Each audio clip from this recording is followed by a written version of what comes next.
Oh, hello.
Thank you.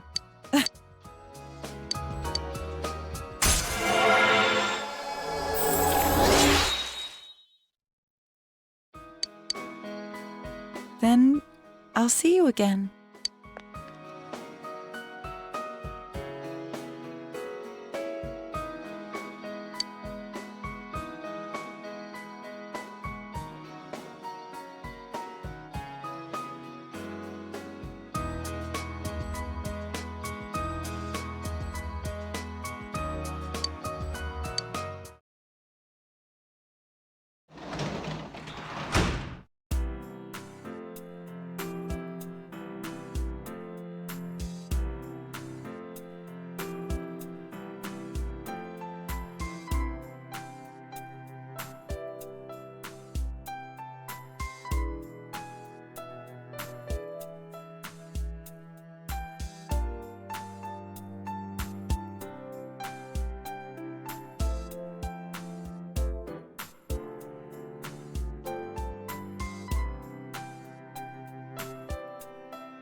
Hey.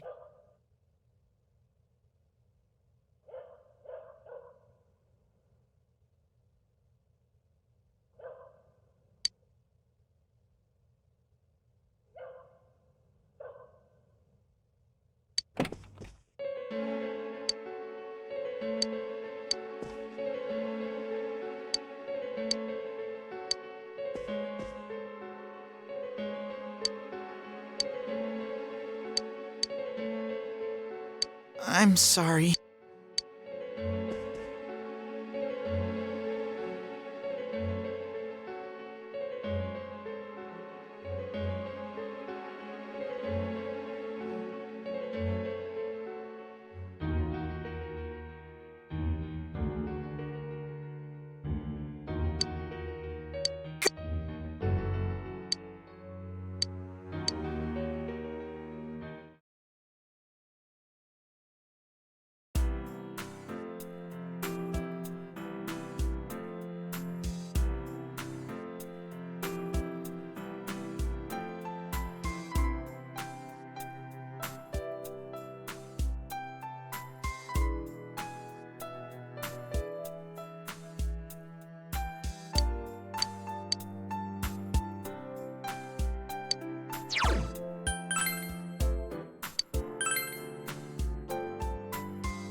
Sorry for barging in like this. I thought it'd be a good place.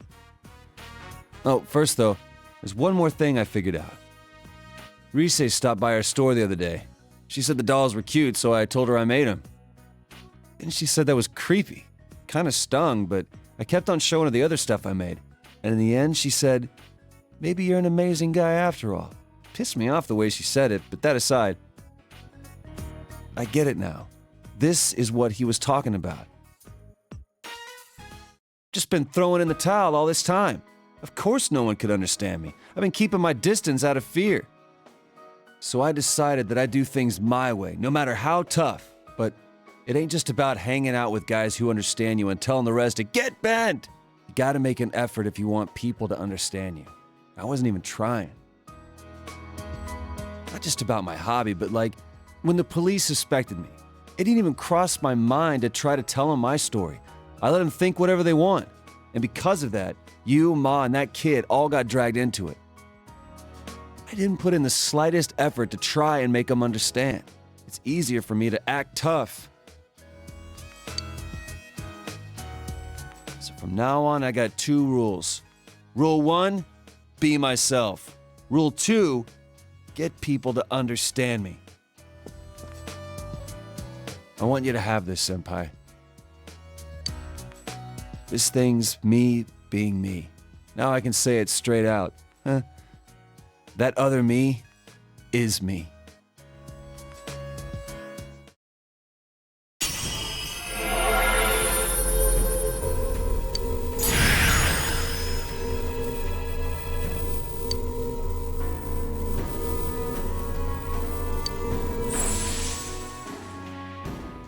This? For reals? I get it. So I've become a little stronger, huh? You're my hero, dude. And my best bud.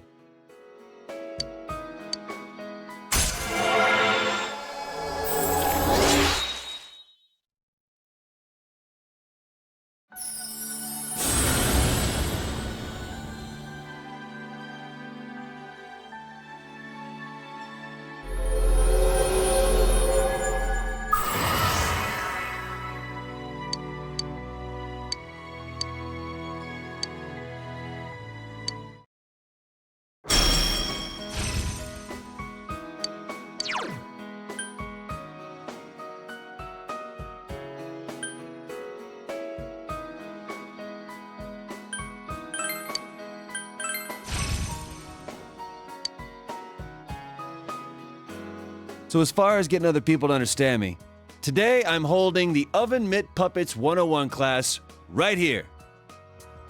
Don't worry, even you can do it. It'll be real cute. Believe me.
Good day.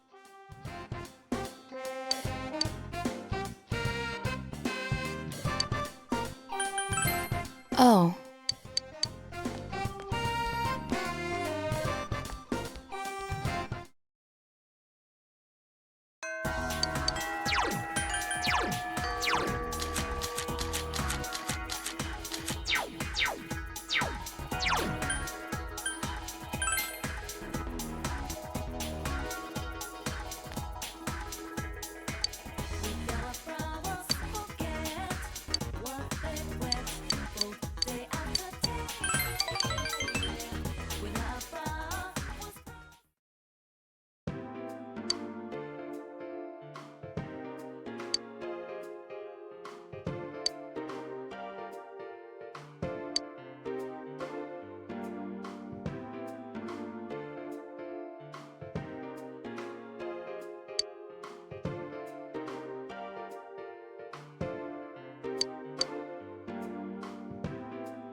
Huh?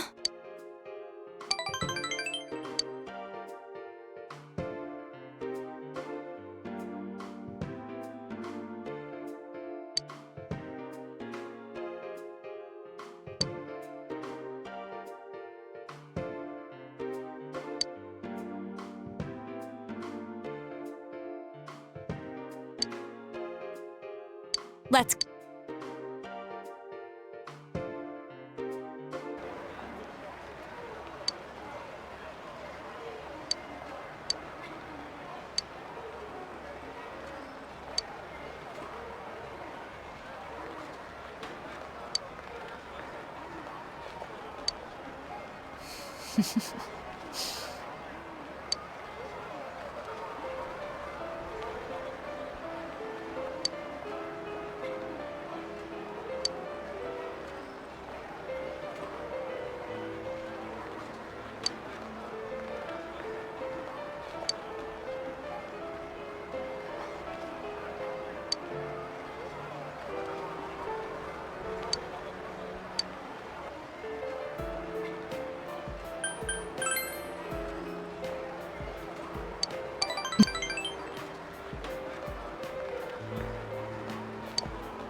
Thank you.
Senpai!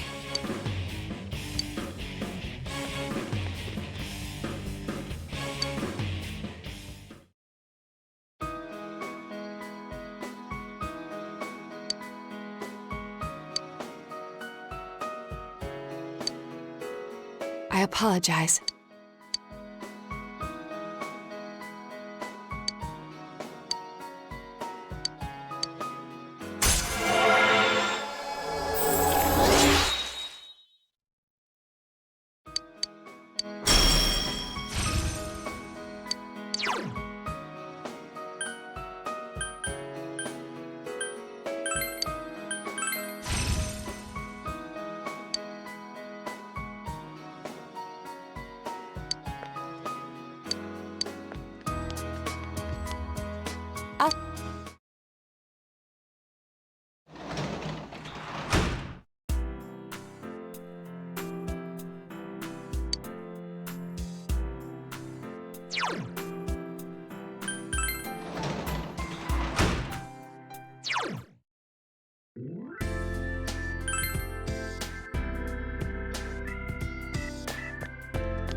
See you again.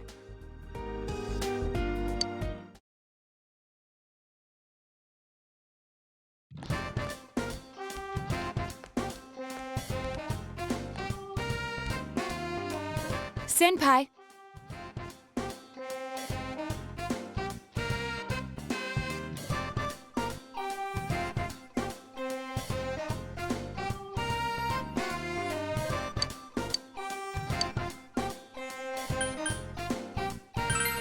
Oh.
See you again.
No, it's okay.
Huh?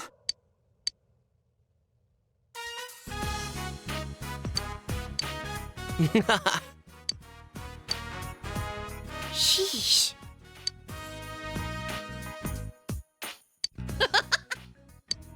Yes.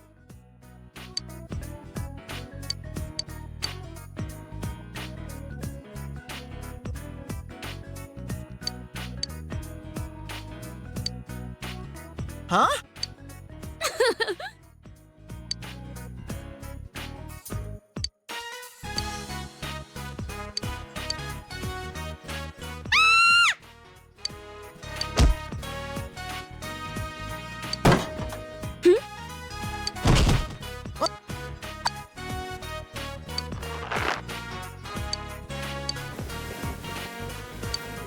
I'm sorry. Ah. Ow!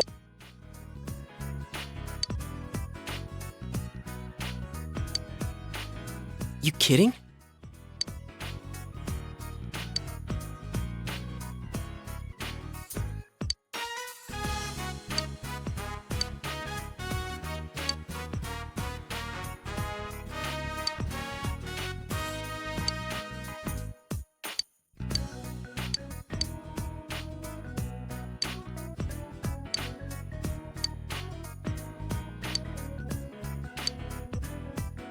Should I have been born?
I'm s-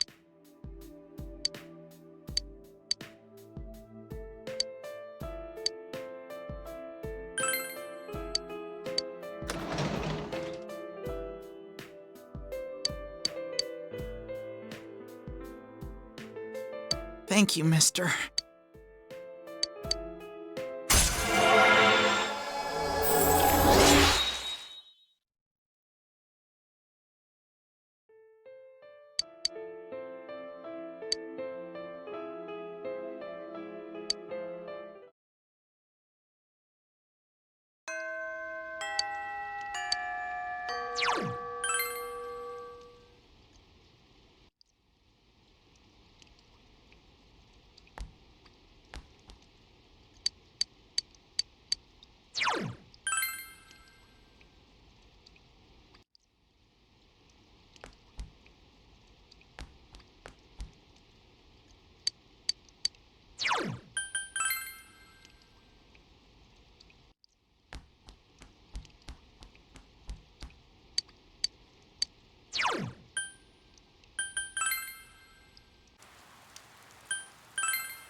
Huh?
Maybe I should get...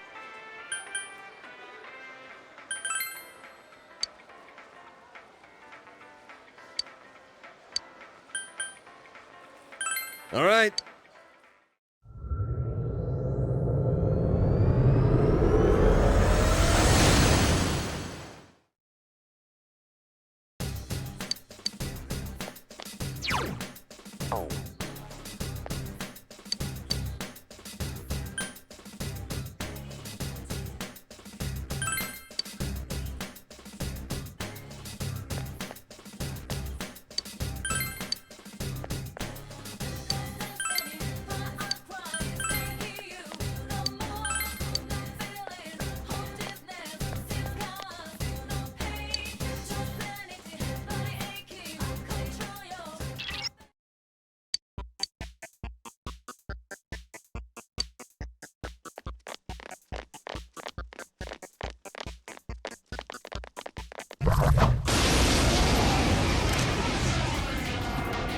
Cool! There's an enemy weak to ice.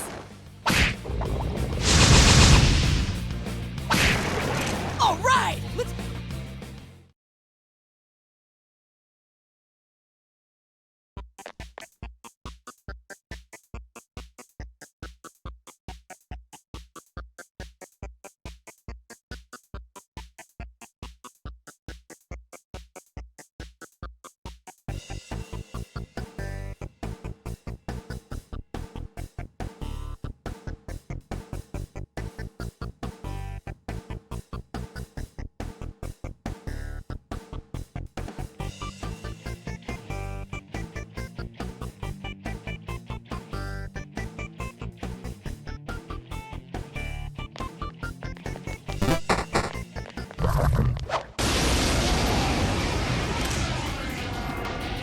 Go, Yosuke Senpai! Darkness won't work.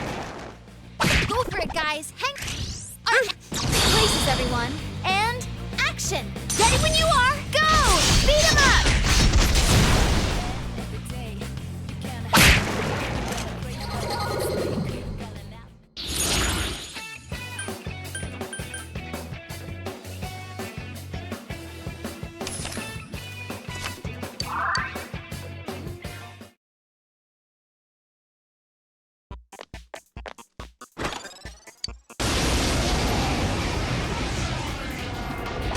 Ooh, a rear one. Don't let it get away. Fire won't work. Try some... 3 enemies left. You can win this. Counting on you! Damn, it's not going down. There! I can't defeat it.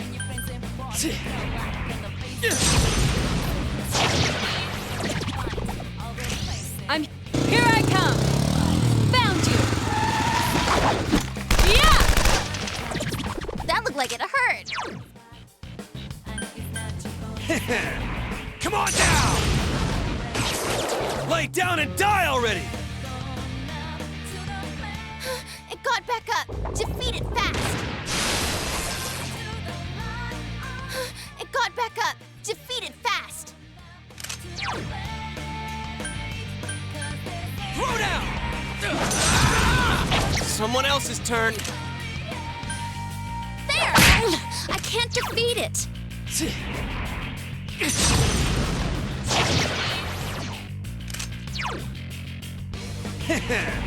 Come on down! It ain't going down! Hey, it ran away! The nerve of that thing! Throw down! Someone else's turn. I couldn't do it. Just 2 left. Come on, this fight's not over. It ain't going down! Hey, it ran away! The nerve of that thing! Come, Kanzeon!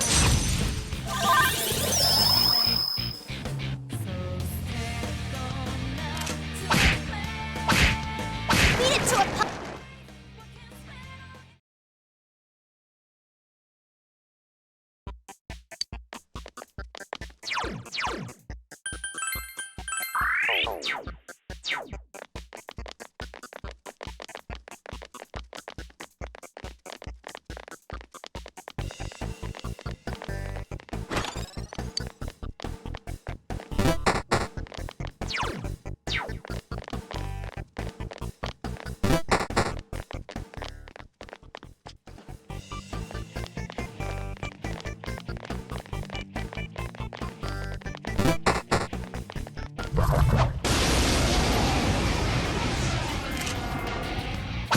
enemy's weak to ice. Cool it down.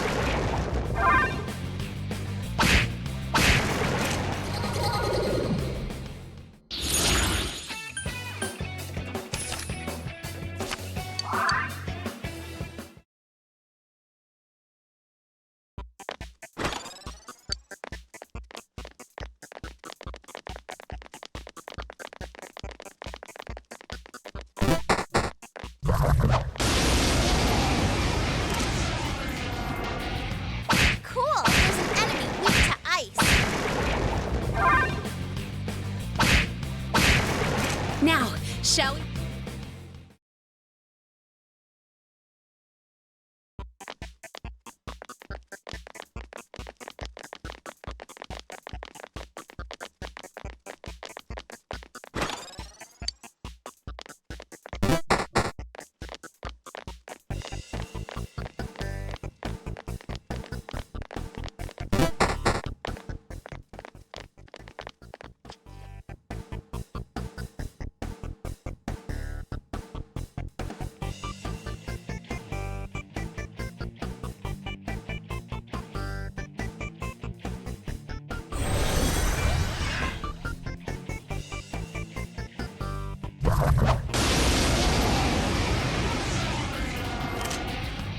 Looks like that one's immune to wind.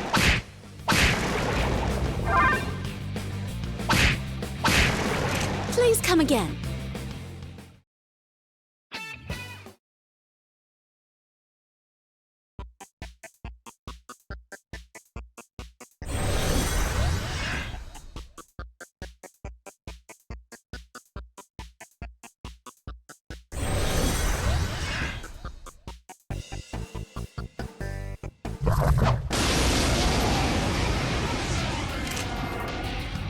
That enemy's weak to ice. Cool it down.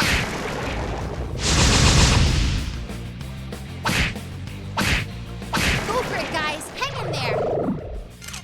3 more on the enemy side. Keep it up. Go get them. Go, go, go.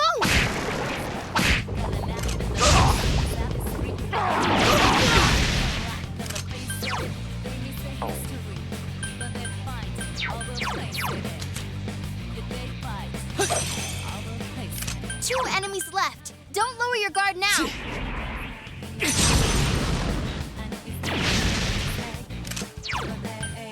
Throw down! Persona! Yosuke Senpai was cool? It's No over. way.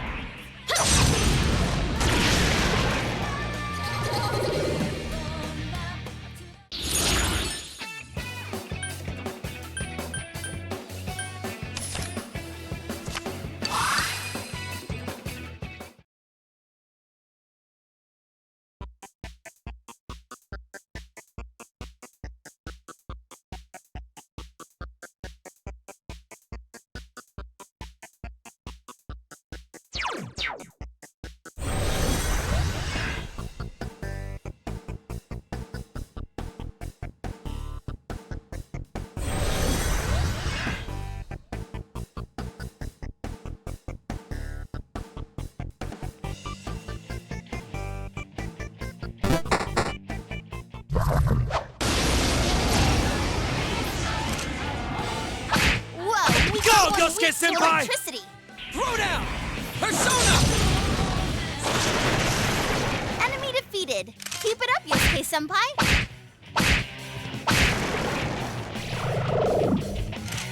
What? Again? 3 more enemies for you.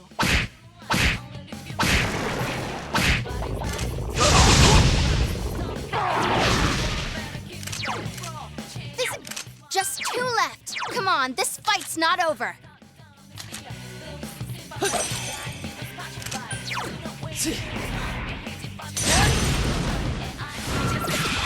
Enemy down. Go to town, Nice move, Senpai.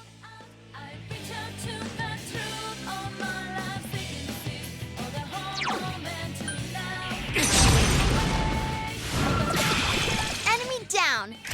Good answer!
Careful, it's immune to physical attacks.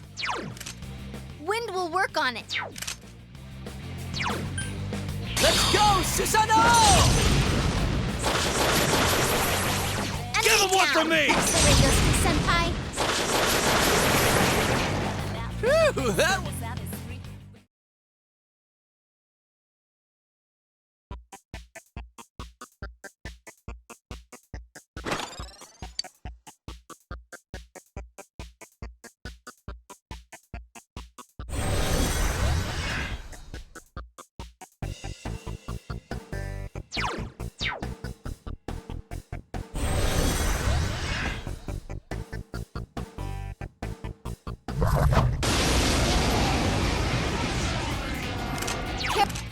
You can beat it. Last one. Go for it.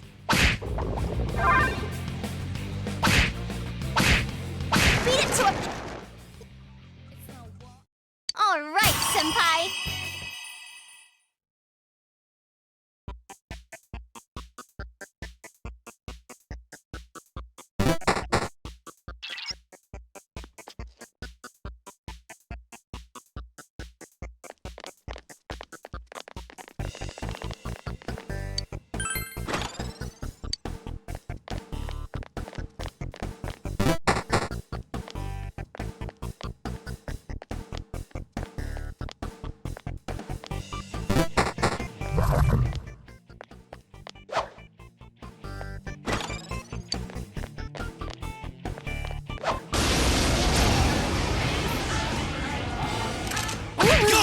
Senpai! Don't let it get away.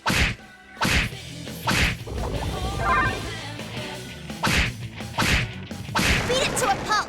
Keep going, guys.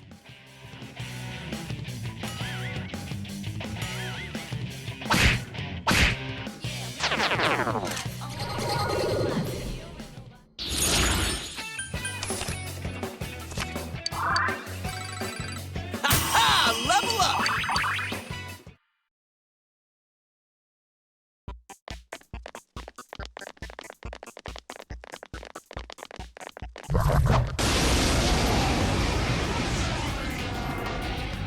Cool. There's an enemy weak to ice.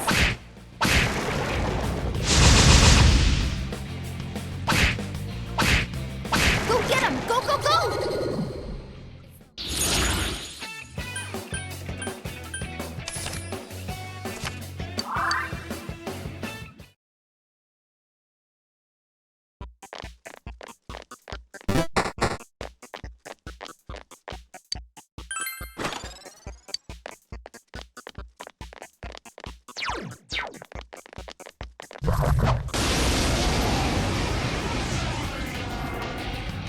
That enemy's weak to ice. Cool it down. Kiko! Beat it to a pulp. Keep going, guys.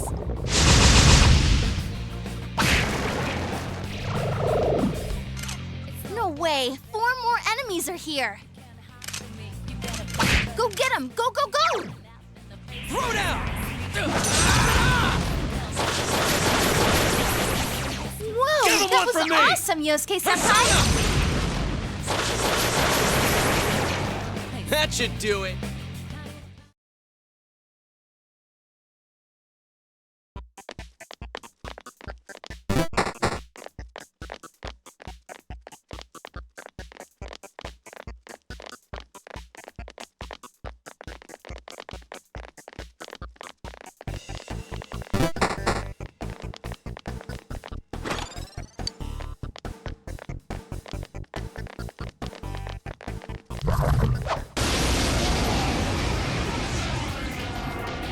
It's weak to electricity. Counting on you. Persona! Persona! There! I can't defeat it. Just 2 left. Come on, this fight's not over. right, You're off keep to a good going. start. What's its problem? More incoming. Go for it, guys. Hang in there. Then think what happened.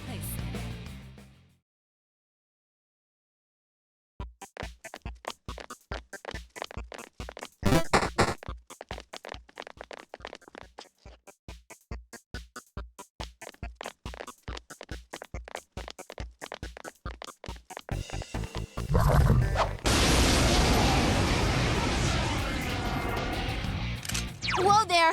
That one's immune to Counting on ice. you. Persona! Damn, it's not going down.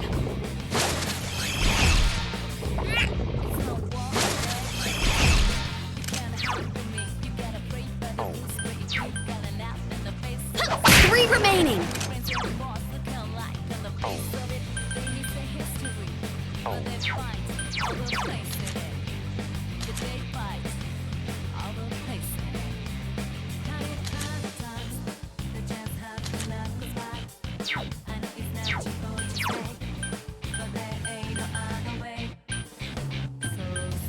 Persona! Go, Senpai! Give me a sec. I'll do a quick scan. It's so puny. Use electricity on it.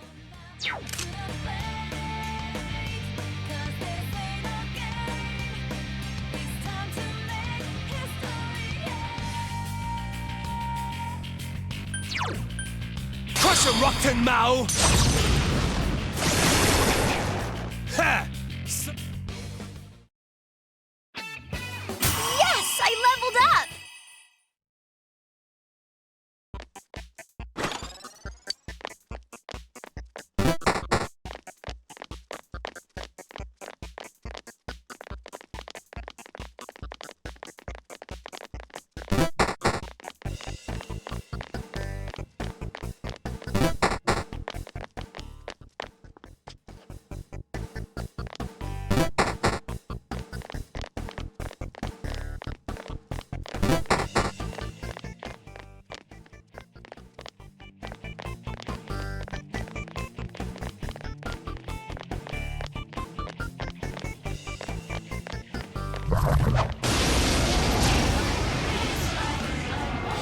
There, got it! Darkness will work. Persona! You hit the... Hey! All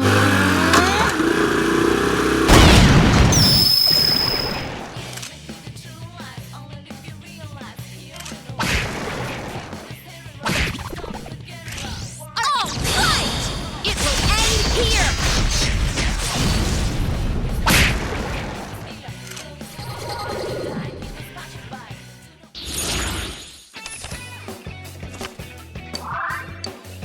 Ha! More power for me!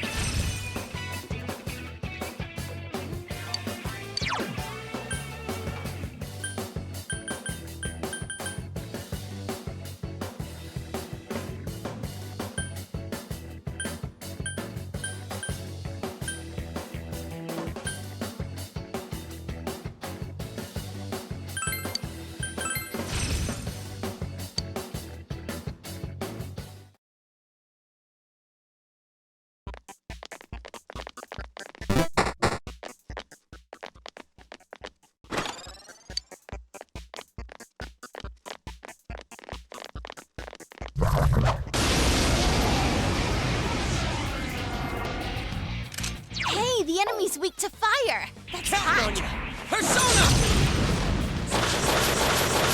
Someone else's turn. Hear me, Amaterasu! I broke a sweat.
Be careful. There's an enemy immune to light.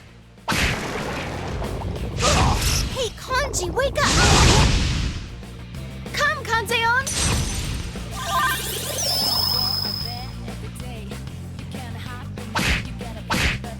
Go for it, guys. Hang in there.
One. Don't let it get away.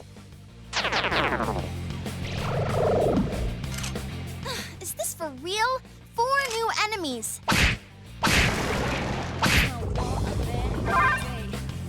I'll give as good as I got, damn it! Oh, nice move, Yosuke-senpai. Go for it, guys. Hang in there. Kanji, don't leave. Persona!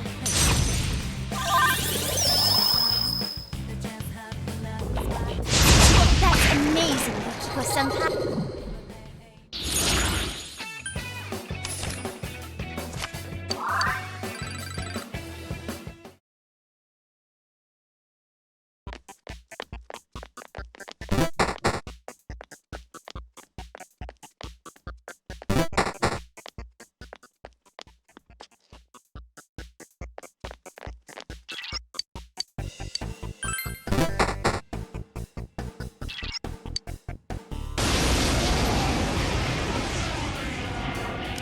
Oh, that's not good. Darkness won't work. That's some thick skin! Persona! Yeah! I can't defeat it. Last one. Go for it. Persona!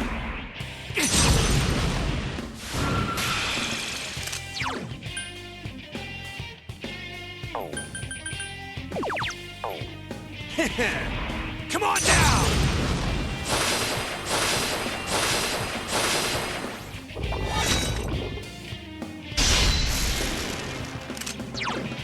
Throw down!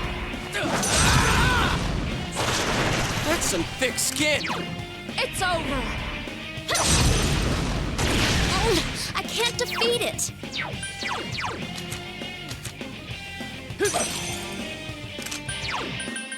Persona!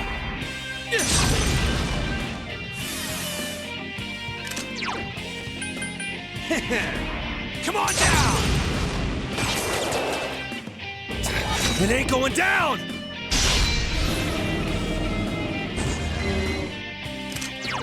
Throw down! Persona! That's some thick skin. Persona! There! I couldn't do it.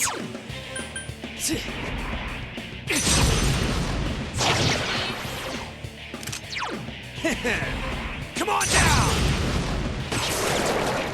What do they think would happen?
And now, the weather. The week ended on a wet note as rain clouds moved into the area. As a result, a thick fog is expected to form in the Inaba region later tonight.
Oh, there he is!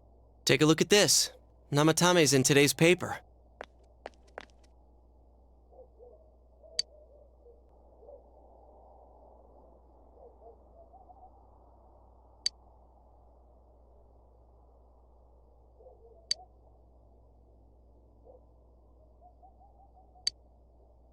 So it's finally over. Yeah, seriously.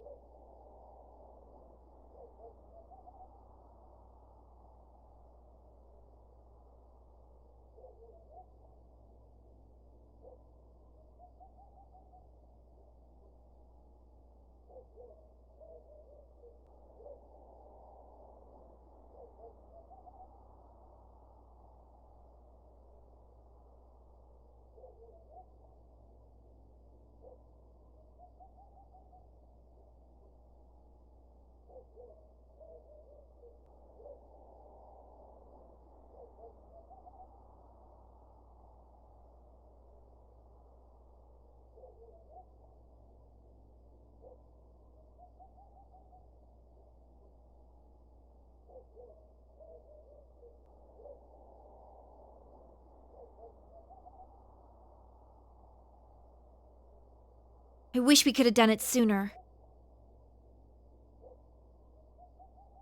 Isn't the fog kind of thick this morning? And it's so chilly. It rarely gets this cold in November. Oh, it's you guys. Perfect timing. I just got a call from the hospital. They said that starting today, it's okay to visit Nanako-chan. So she's getting a little better. Thank goodness. Oh, is that today's paper? So you already know about him.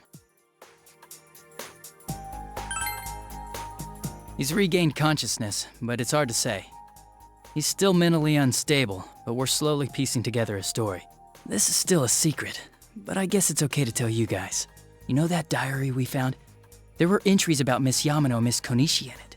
Looks like Namatame had been making advances on Miss Konishi. That son of a bitch! Yeah, well, I'm gonna head to the hospital now. Dojima-san's recovering too, so I need to go over a few things about this case with him. Yosuke. Sorry, I'm alright. Namatame's been caught. He can't hurt anyone now. But forget him. Let's all go visit Nanako-chan after school. Of course! Let's tell the others once we get to school.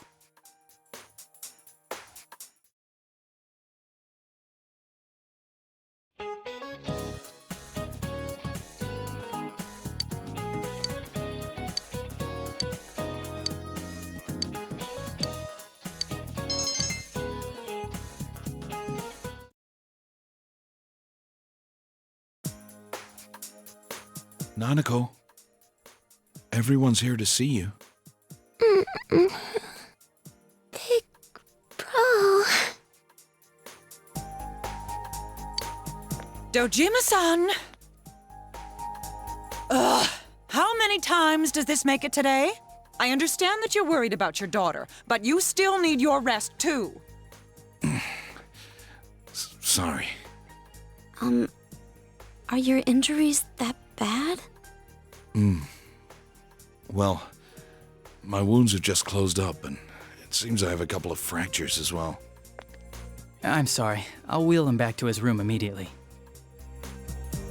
What are you apologizing for? It's almost time for your checkup, so make sure you're back in your room before then. Big bro.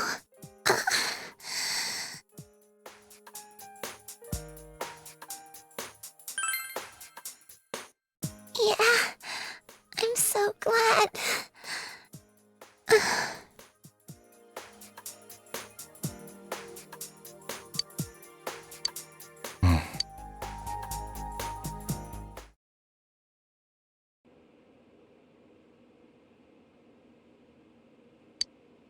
Her condition is stable for now, but I never thought I'd say this as a doctor, but we still can't figure out the cause of Nanako-chan's symptoms. That's why we can only administer temporary treatments to alleviate her current pains. But she's not in danger anymore, is she? She's regained consciousness, but we can't let our guard down yet.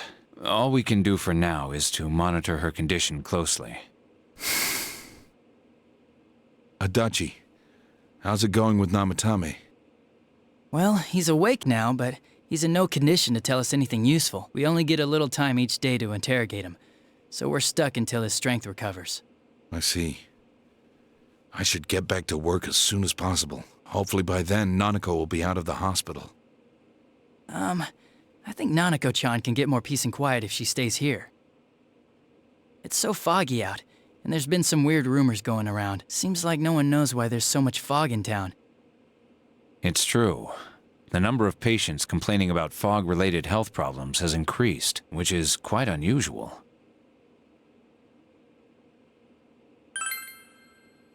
I can't say for sure that it has no effect on the human body. It certainly could be a psychological effect. People's anxiety over the fog could cause problems. But as far as the fog's chemical makeup, well, that's not my field, so I can only speculate. What concerns me is that transportation of our medical supplies has been delayed due to the fog. Fog-related health problems. Well, that's just ridiculous. Anyone who says that is just blowing smoke.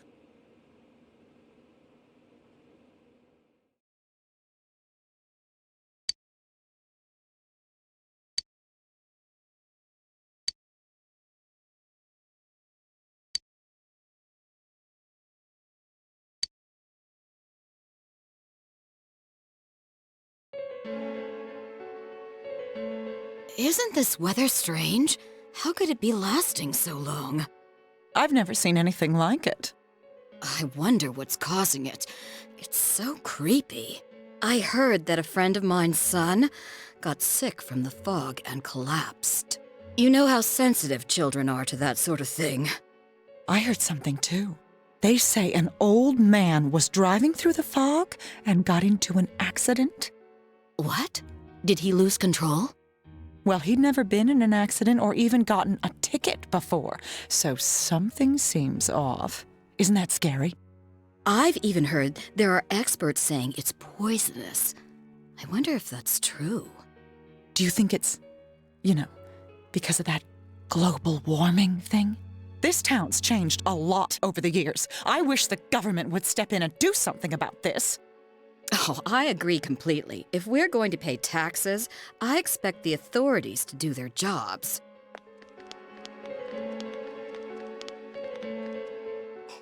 This fog is poison! It's a gas filled with viruses!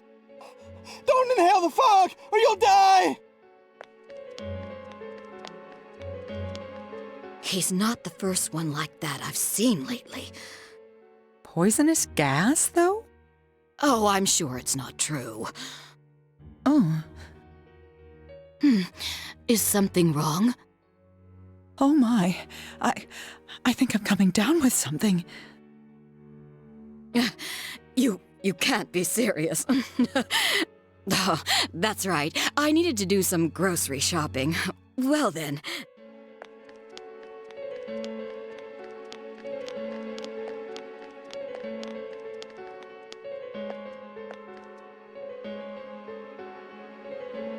Business has been so slow lately.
I am Yakushiji, Secretary of the Shirogane Estate.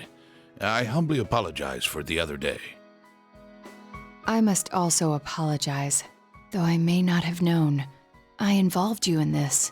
It was an act put on by my grandpa. My master has been terribly saddened by Naoto-sama's state of affairs lately. Lacking acquaintances to confide in, she devotes every fiber of her being to work.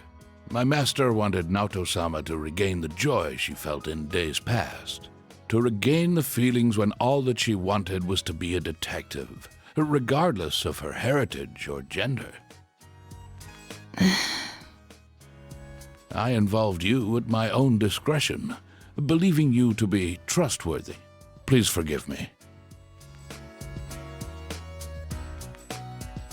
I received this from Yakushiji-san. It's the final challenge.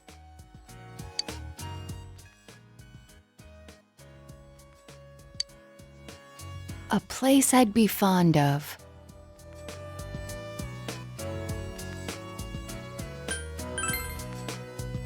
You remembered.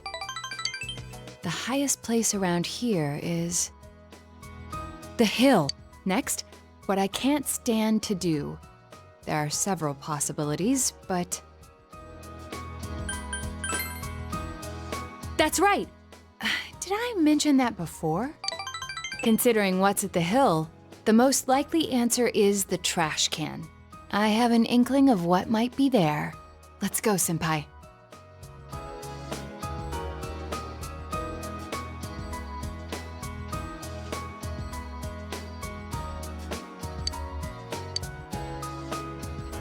I forgot this thing even existed. It's the last of the 7 tools. The detective's pocketbook. All the things I had forgotten about are packed in here. I think Grandpa wanted to remind me of them. This childish game. He's selfish indeed, forcing me to recall all this now. I was trying so hard not to be underestimated, not to be condescended to.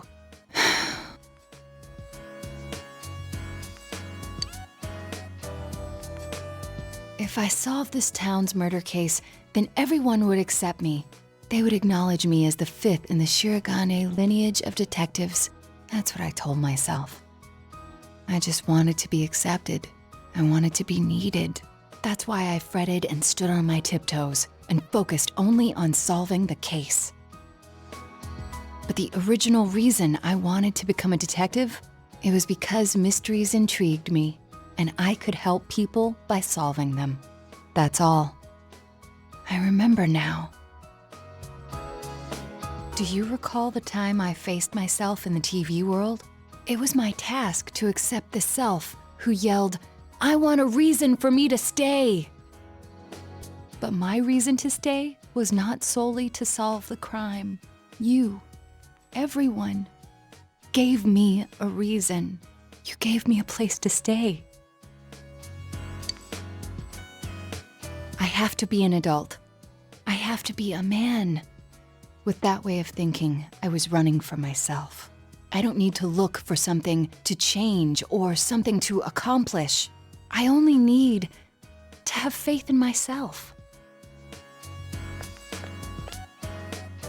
I finally think I can accept myself. That I'm a woman. That I haven't yet become the detective I wanted to be. I am a woman. And a detective. One who is seeking the truth with you and the others.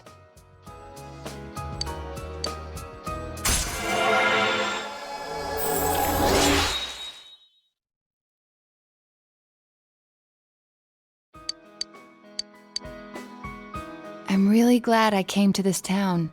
It's where you and I live. And all the others, too.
My.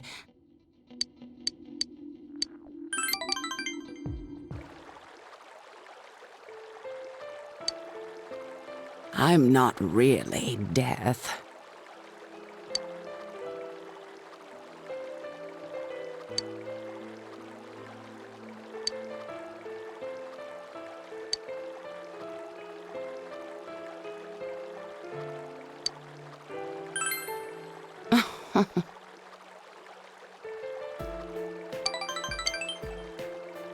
But the truth is, I don't have any special powers like that.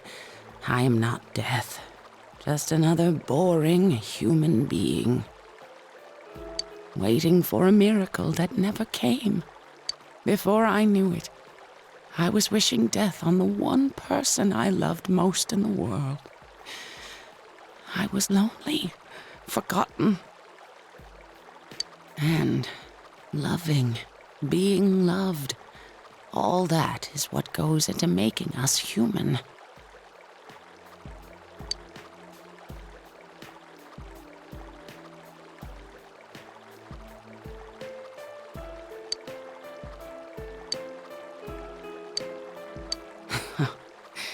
But it's too late now.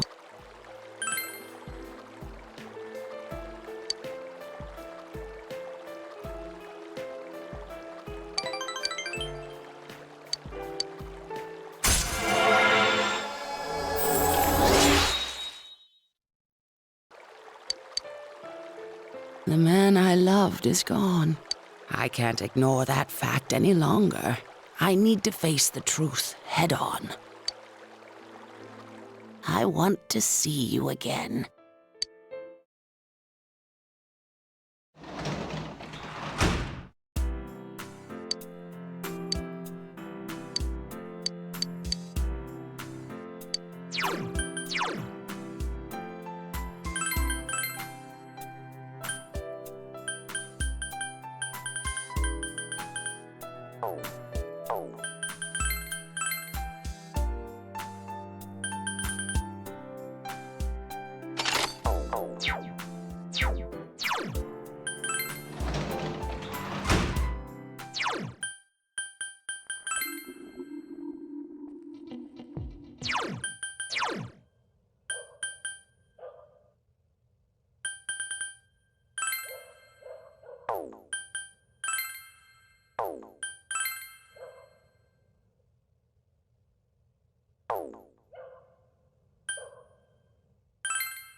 It feels like such a long time ago that we were here chasing after the Phantom Thief. It was an unforgettable case, full of rewards. I enjoyed it. What about you?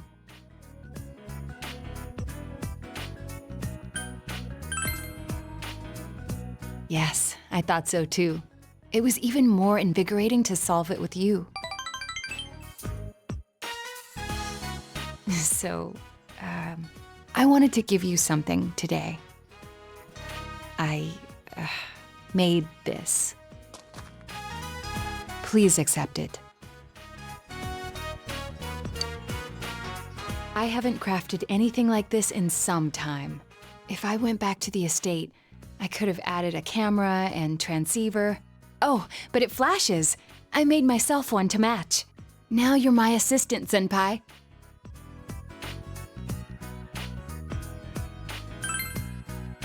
All right. You realize I'm quite serious about this, yes? The title of detective became a burden to me. I thought I had no other aspects apart from detective self. But you and the others gave me a reason to be as neither adult nor man. So, I was able to face myself as myself. Before the detective, before the child, before the woman. By spending time with you all, I changed day by day. It frightened me before, but now, with everyone, with you, I can proudly proclaim that I am myself. Nothing more, but nothing less.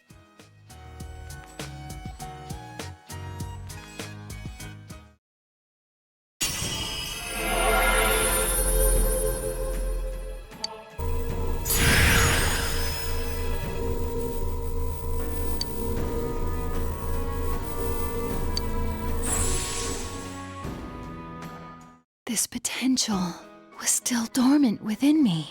I wasn't considering the things that I should have. the people who care about me, as well as my own self. When I'm with you, I feel fearless.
Well then, let us begin. There's a lot you must learn before becoming a detective. I myself can't relent in my training. To become a formidable woman detective. We'll start off with something that may come in handy before too long. Shadowing a suspect.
Let's start over, as a family.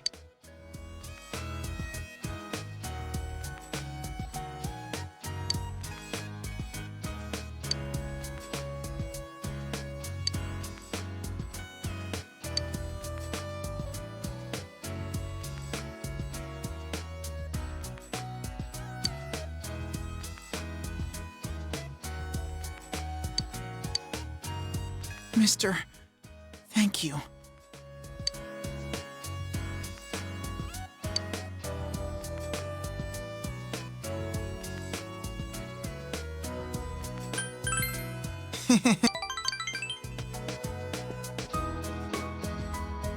About this.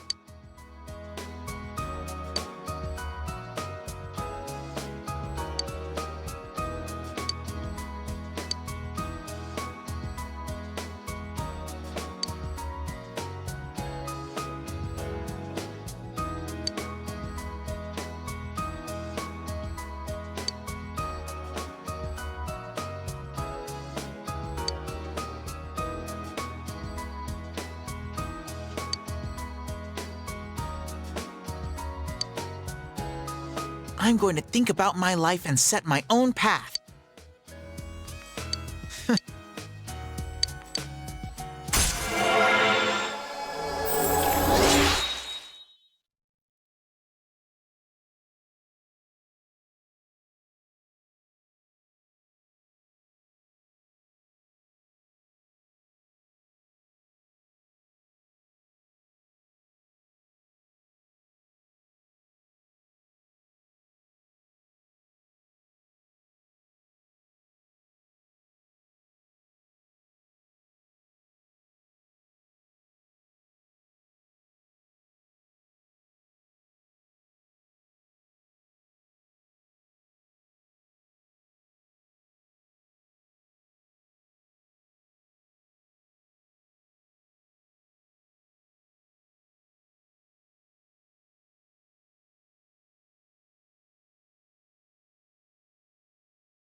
We can play baseball together sometime, though.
Hearing him call me Mom, it had a nice ring to it.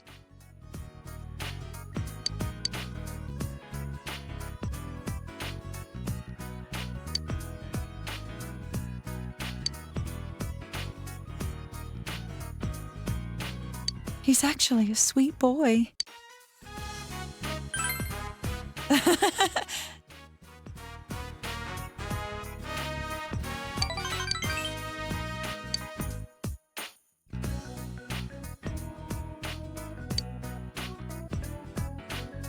I was blind. No, I wasn't even trying to see him for myself. Maybe I was just afraid of facing him.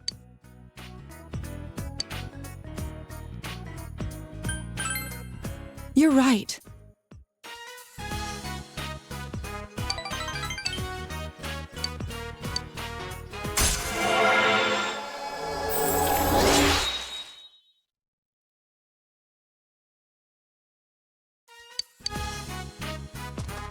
Utah, let's go home.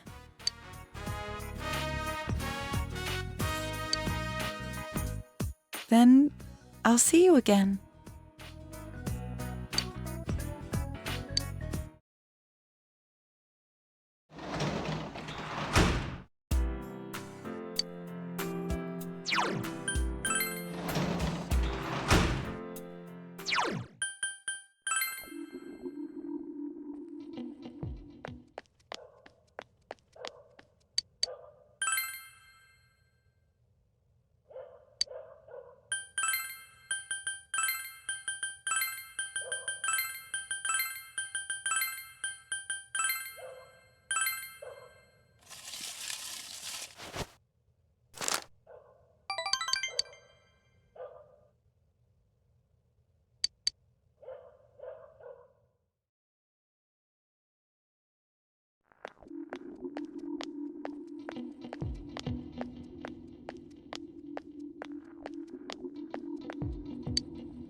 Huh?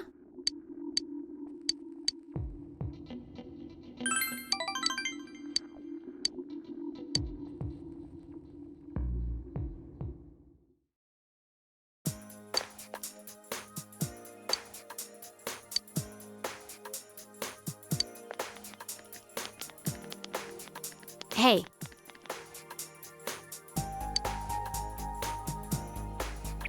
Sensei! Oh!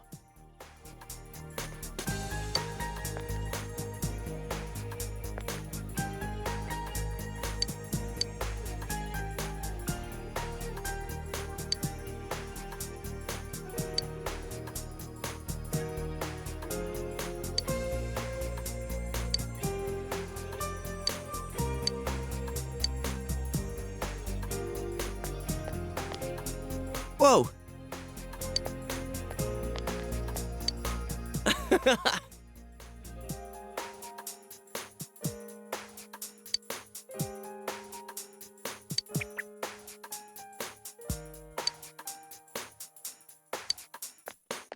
Yo.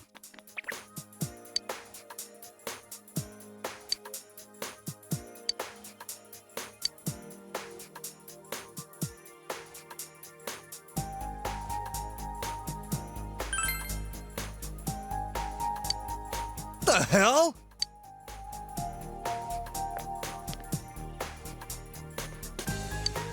Oh!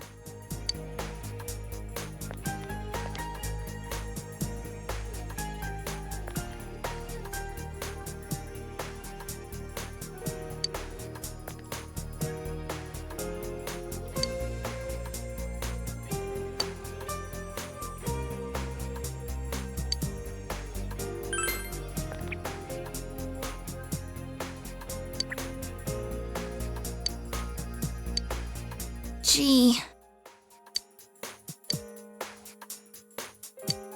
No way!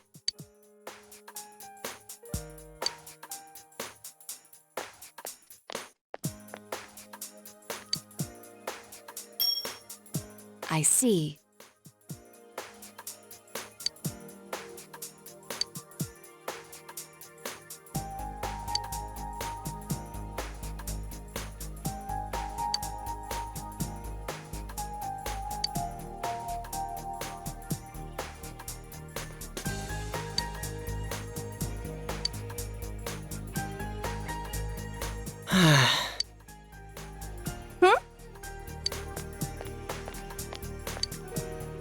Huh?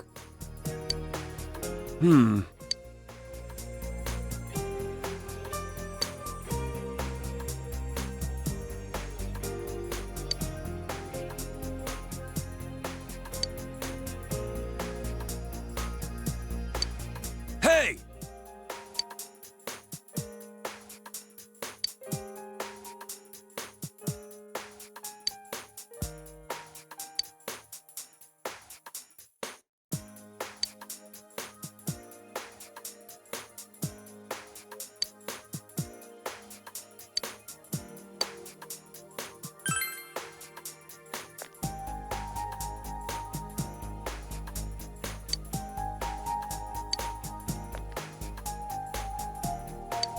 Gee.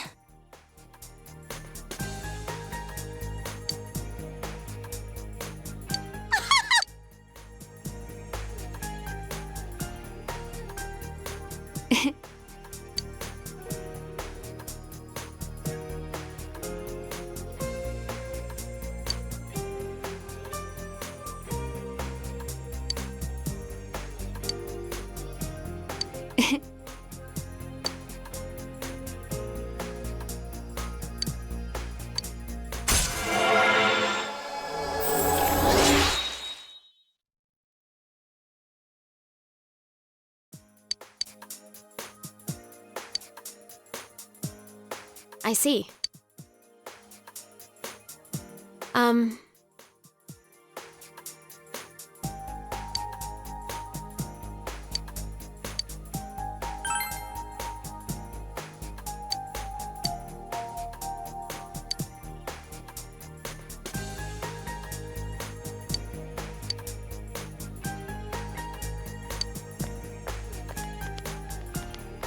Well, see ya.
Yo. Oh!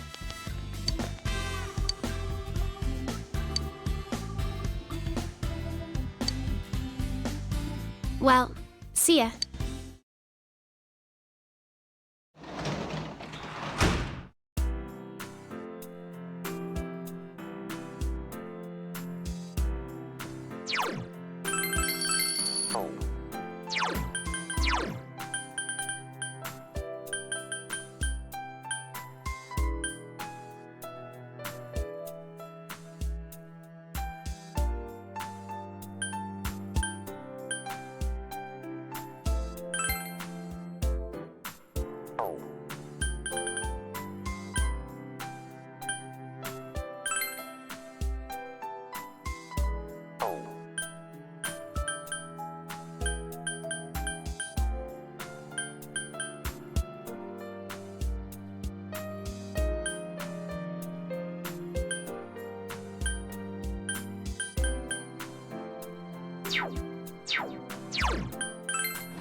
Yo!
Man, this fog just won't quit. The weather report said it might start snowing soon.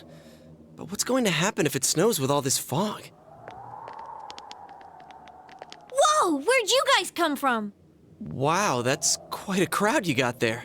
We ran into each other back there, so we came together. The fog's so thick that sometimes you can't see your nose in front of your face, so everyone's forming groups now. It's definitely been weird lately. It's so cold, too. Visibility's so bad it's scary. Can I stick close to you, Senpai? Oh, this girl never changes. It really is hard to see anything in this, though. It's just like on the other side. What? Guys, put on your glasses!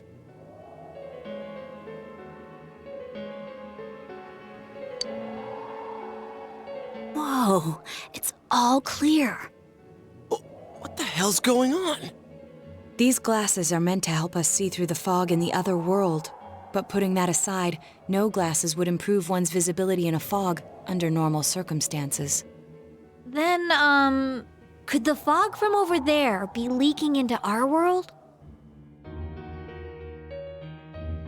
Huh? Well, you guys think that's it? I was kind of expecting you to ignore it as Chie being random again. It's just a thought.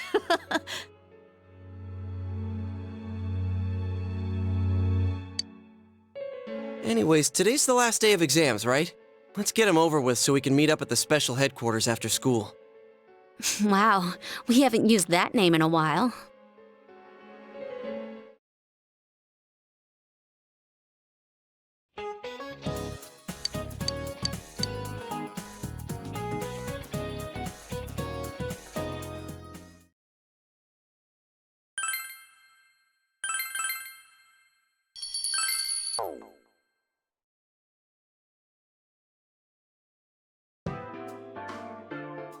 Hey, here's a story about the fog. Some specialists are raising concerns that this fog may consist of harmful substances. More and more citizens are calling for an investigation into the cause of the fog and the facts about it. Though the government has begun its preliminary investigation, many feel that the causes will be hard to pinpoint. Is this fog really dangerous? You hardly ever see people walking around town anymore. Or here either. Everyone's too scared of the fog now to go outdoors much. It does seem a lot like the fog on the other side. But beyond that, I'm clueless. There's another item of note here. A summary of Namatame's career with details about the case. The suspect was having an affair with the first victim. It seems she was killed due to relationship troubles. Also in April, Miss Saki Kanishi's body was discovered. The police are looking into a motive for the murder. In July, a boy living in Inaba performed a copycat murder. The boy was initially thought to be the culprit behind all the killings, but later suspicion was thrown upon Namatame. Last month, the suspect attempted to kidnap a 7-year-old girl of Inaba, resulting in his arrest. It seems Namatame is still confined to his hospital bed, so further interrogation has yet to commence. So it's finally over. A lot of stuff's happened, but all that's left is for the police to build a case for Namatame, right?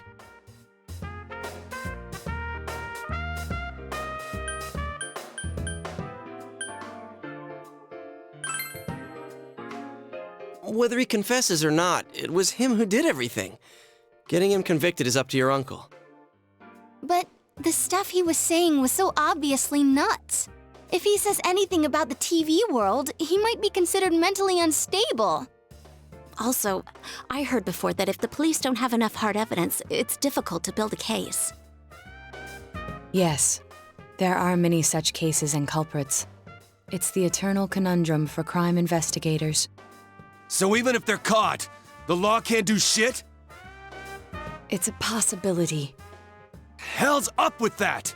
We all know he did it! You can't just let a maniac who thinks he's saving people by killing them run wild on the streets!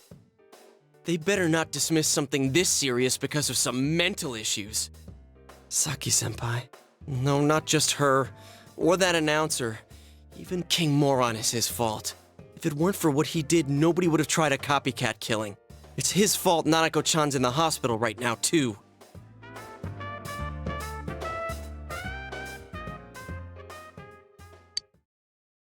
What's the matter? A kotatsu? Oh, then why don't we go check them out right now?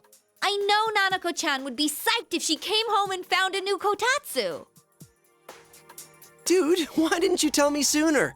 The winter season's coming up and we just got a bunch of them in stock. All right, off to the houseware section for Nanako-chan!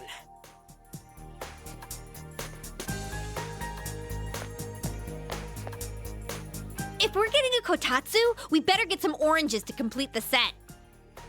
It's a cliche because it's true, damn it. The best compliment to a kotatsu would be a heated rug. Dude, that much juice would kill the breaker the moment you tried to microwave something. Oh yeah, you've never used a kotatsu before, huh, Ted? It's nice and toasty. Can I still stay here? You kept your promise to me, so I should be going back. But I don't want to go until Nana-chan gets better. Of course you can stay. How many times do we have to say this before it gets through to you? Nanako-chan would be sad if you weren't there when she wakes up. But I couldn't save Nana-chan. Don't be silly. We saved her together. We caught the killer, man. We couldn't have done that without you. Teddy, you shouldn't talk that way when Nanako-chan is still fighting. You got...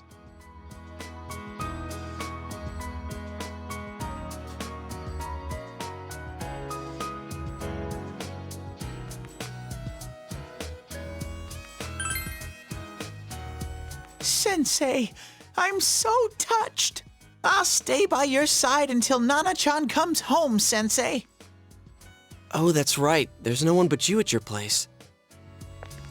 Hey, why don't we pick out a Christmas present for Nanako-chan while we're at it? Oh, that's a great idea. I'm sure she'll be out of the hospital by then. All right, but none of this charge it to Yosuke stuff this time. Seriously. We're clear on this, right? Oh, come on. Why would we do something like that? Dude, the clothes you got for this guy? I almost pissed my pants when I saw the receipt. How many days do you think I had to work to pay that off? Well, I can't help it if Juness overcharges for things.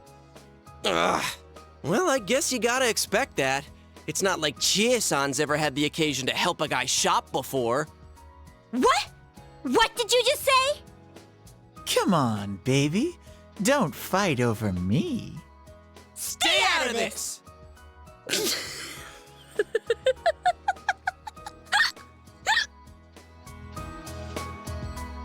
Let's leave them be and think of a present for Nanako-chan on our own. But what would a girl her age want? What do you think Nanako-chan would appreciate most?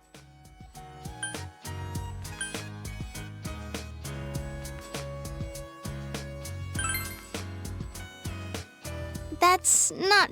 it's still pretty cute. Just like the real thing. All right, as soon as Nanako-chan's out of the hospital, we'll have a party at your place. Yes! And we'll bake the cake! Of course! Let's make it a cake to remember. Oh, no, you're not! Are you trying to send Nanako-chan back to the hospital?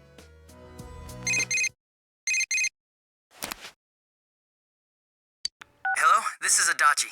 I want you to stay calm and listen to me, okay? Nanako-chan's condition suddenly got worse. The doctor wants you to come to the hospital immediately. We'll be waiting. Come on, let's go!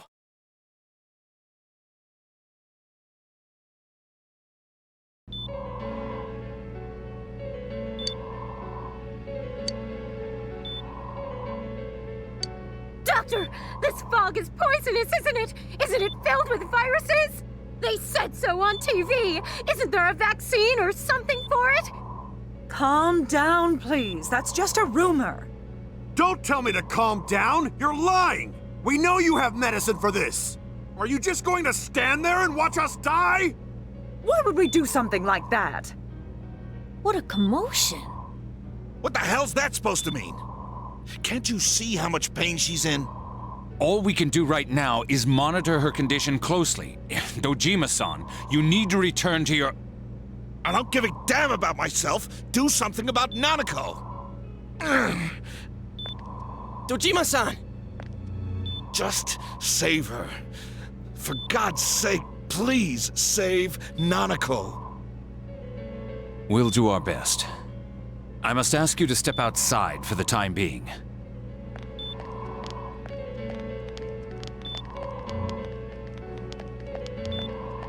Nanako.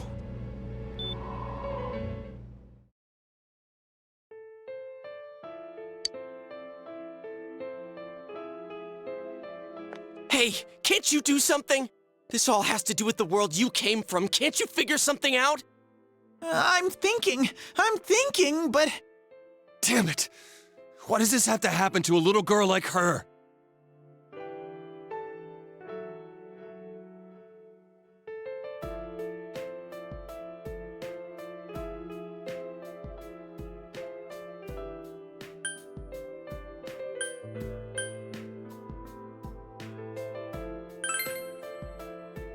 How am I supposed to stay calm at a time like this? Can't believe this is happening. Nanako-chan's gonna be okay, right? You guys still here? How is Dojima-san doing? His wounds opened up again. They're treating it over in his room now. Any luck with your investigation on Namatame? About that. I won't mince words here. We're gonna have a hard time making these charges stick. What's that mean? I talked with the guys at the station, and it'll be next to impossible to find him guilty in court.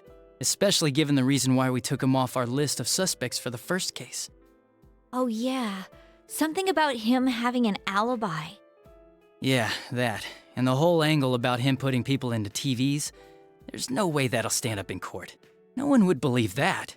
What the public wants is when, where, and how Namatame killed these people. And Dojima-san knows it. Well, ain't you calm about this? I'm just telling you the truth. And you call yourself a cop? Huh?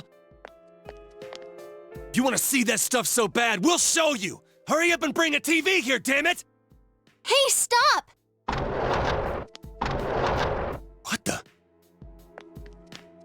Is Nanako-chan's family here? Hurry inside. Please talk to her.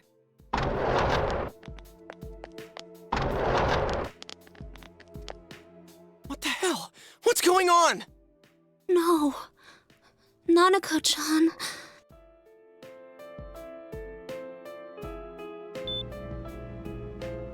Daddy.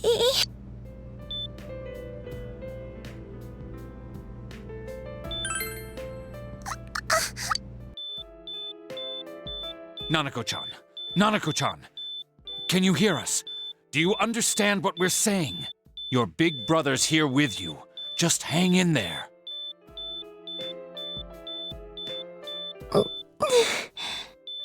Where's Dojima-san? We're calling for him right now.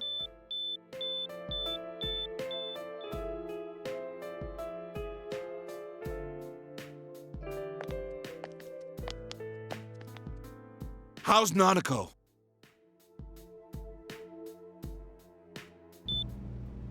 Doctor. Big...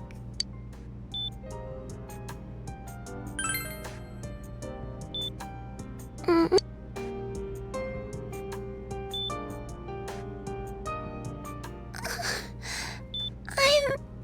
scared.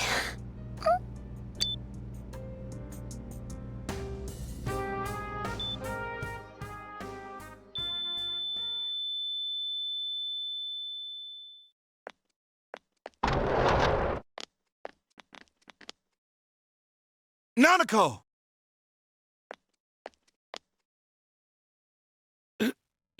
Nanako! I'm sorry, sir.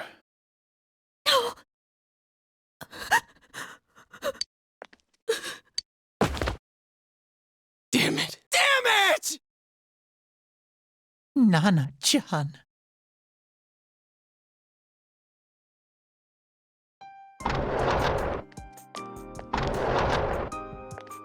We did everything we could, but we still couldn't figure out what caused this.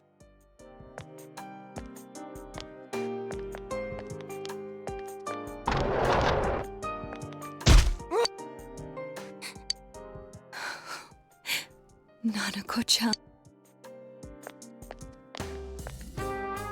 Dojima-san, what's with that look? Huh? What's wrong, everyone? Huh? Wait, is Nanako-chan... But then, where did Dojima-san go? His room isn't that way. Wait a sec, that's the way to...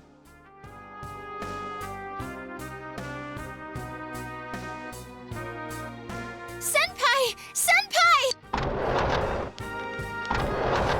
Dojima-san might have gone after Adachi-san said he was admitted to this hospital.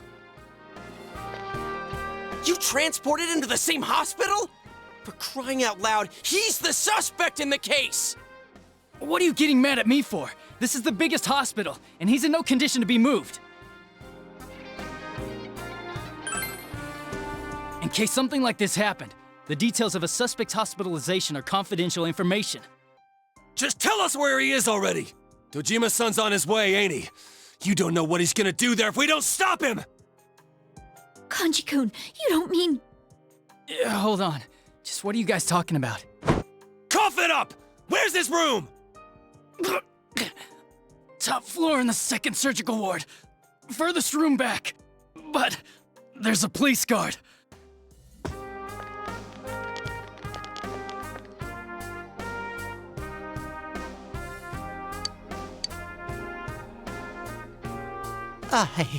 I was always watching over Nana-chan, and I still couldn't save her.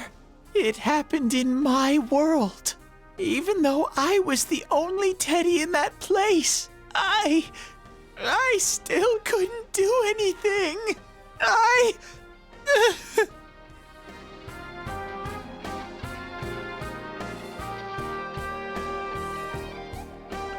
Let go of me. I need to speak to him. Like we said, without permission. Permission? Who gave them permission to kill Nanako? Tell me that, huh? The hell with you all! Why is he still alive when Nanako's dead? Give me back Nanako! Give her back! She's all I have! She's... the only one in the world. Call a doctor! Let go of me. I need to... Holy crap! Dojima-san!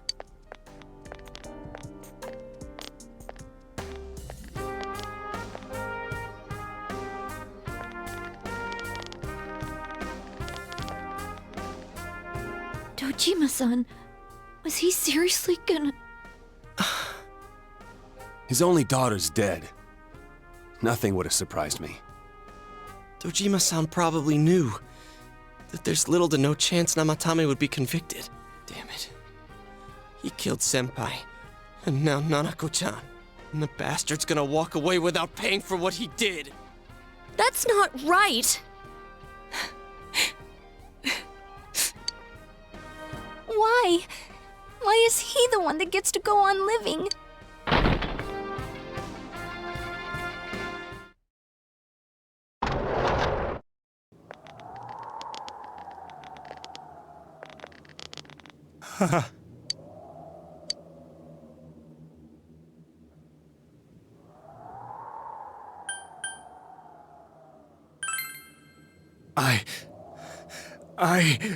You have your life, and now you want your freedom too? It's your fault that Nanako-chan's... I didn't. 12 o'clock. Is it the Midnight Channel? Hey, isn't this... I failed to save her. It's because you got in my way. Another Namatame? How? The real one's right here and we already beat his shadow! No. Come to think of it, Namatame never faced his other self. And we didn't witness his shadow returning to his body as a persona either. Perhaps that's why we're seeing this now. What the? I failed. But it wasn't my fault. And the law can't touch me anyway. What? Is that what Namatami's really thinking? Then he wasn't deranged or anything. He knew what he was doing. To hell with the law! I won't ever forgive what you did! This... Please! Stop! Huh? Stop what? We ain't even done anything yet. Or do you want us to do something? Something fitting for a bastard like you! Kanji... Do whatever you want. You hate me because the child died, don't you? I don't care either way. Living or dying makes no difference to me. But you're different. You can't do such a thing. You wouldn't dare, right? I'll continue saving people. It's my mission. Mission? My God. Please, stop. He wants us to stop. What should we do? What do you mean? We can't let this bastard do whatever he pleases. Still, what are you going to do? No way I'm gonna walk out of here doing nothing. I understand, but... This must be a luxury suite. Most hospital wards don't have such large televisions. Why, with something like this in the room, this man could escape at any time. Although once he enters, he may find there's no way out. Wait a second. You don't mean... Are you... serious? You just gonna turn your back and walk away? But... What's gotten into you guys? This is crazy! How can we do something like that? Cheer! Everyone, listen to me. If we're gonna do this, now is our only shot. We won't get a second chance. At this rate, the guy's gonna get off the hook, and he'll go around saving people again. You just heard what this bastard's really thinking. If that happens, it'll be just like Nanako-chan and Senpai. Who knows how many innocent people will die this time? I can't let something like that go. Someone close to me died. Her killer can't be convicted. And now I'm gonna let the same thing happen again? There's no way I can do that! It's just wrong, isn't it? But... Yosuke... All we have to do is push him inside the TV. That's it. We do that one thing, and this is all over. Just... push him inside? If any of you want no part in this, just leave the room. I'm not gonna force you to stay. As for me, nothing could make me forgive this bastard. But before we do this, I want to hear what you think. What do you want to do, leader? We don't have time to wait! If we don't do this now, the cops will come back! What are you trying to say? Something we don't know! What don't we know? But we just heard the guy's true feelings on TV! What didn't you understand? Well, what is it? I already told you there's no time to waste! Are you even getting at something here, or are you just stalling? Missing? Like what exactly? Damn it, I've heard enough of this bullshit! Give me a straight answer! Are we doing this or not? That's all I give a damn about right now!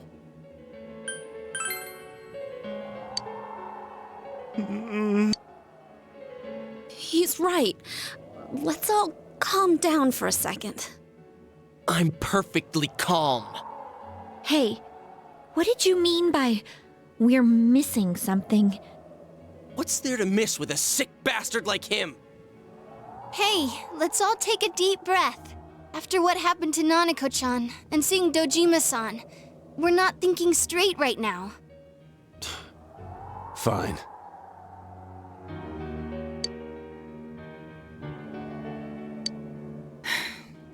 You're right. We should calm down and think rationally about this. I realize now that we've heard almost nothing from Namatame's perspective. There's no denying that this man brought great harm to Nanako-chan. But other than that point, the rest comes from our assumptions based on watching the Midnight Channel a moment ago. I won't deny that we were blinded by the heat of the moment, trying to impute all responsibility to him rashly.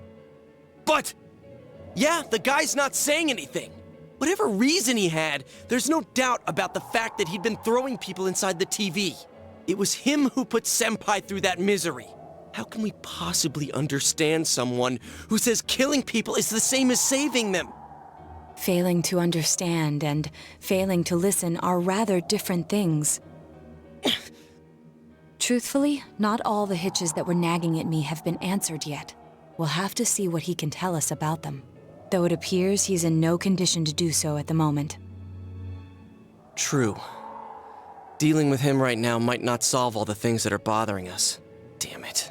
But you better remember this. I'll do everything I can to stop him from repeating what he's done. Anytime, anywhere, anything.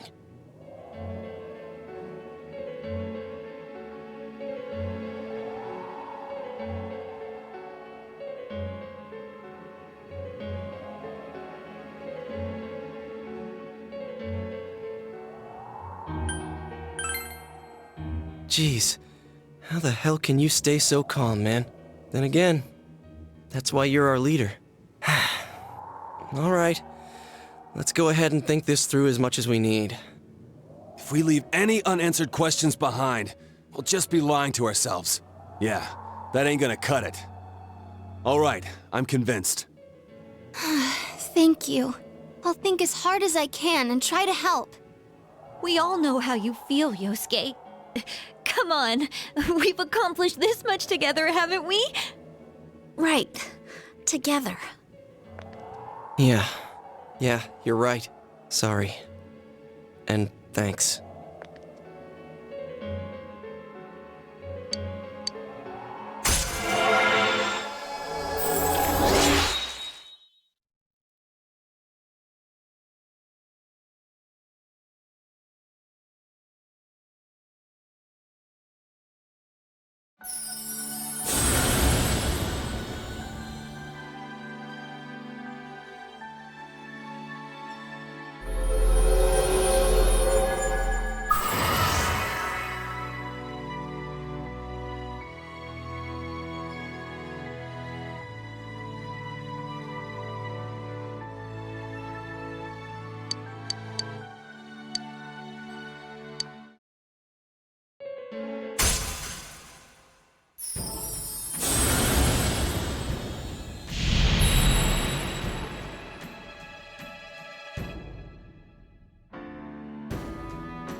Hey, you guys? What are you doing? You can't be in here. Oh, crap! We were keeping an eye on the suspect. The police officers outside seem to have their hands full helping Dojima-san. If Namatame were to escape, it would be a disaster for the police's reputation, and their trust in you, Adachi-san. Oh, I see. We'll tighten security from now on, and I'll arrange for him to be transported out as soon as possible. So, if you guys can keep quiet about being in here, I'd really appreciate it. How is he, Doctor? He seemed to be extremely agitated a moment ago. He seems fine for now, but he really needs his rest. Outside, everyone. Doctor's orders. Understood. We should go too. Let's get back to Nanako-chan's room.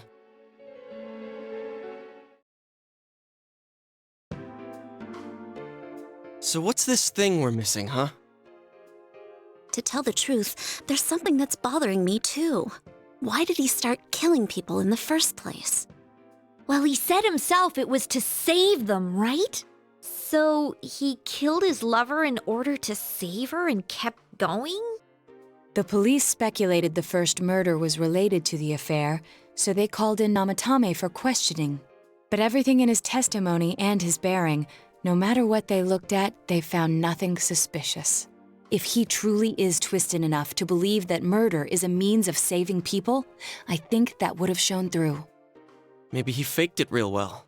Or maybe he started out with a normal motive and got a taste for killing after the first time. No, if that were the case, his motive for killing that announcer would be even more inexplicable.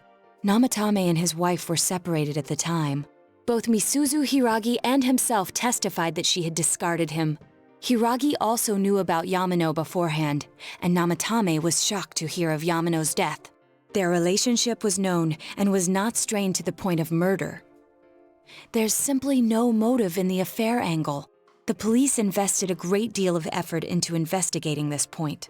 Therefore, we have no convincing motive for Namatame to kill Mayumi Yamano, although her name was written in Namatame's own diary. His reason for killing her. It's still possible that he was crazy to begin with and no one realized, right? I don't really get any of this. Oh, this is so confusing! Hey, we could hear you in there. This is a hospital. Maybe you should quiet down a little. Oh, there you are, all of you. Please come with me immediately. Huh? What's going on? What are you waiting for? Hurry, go!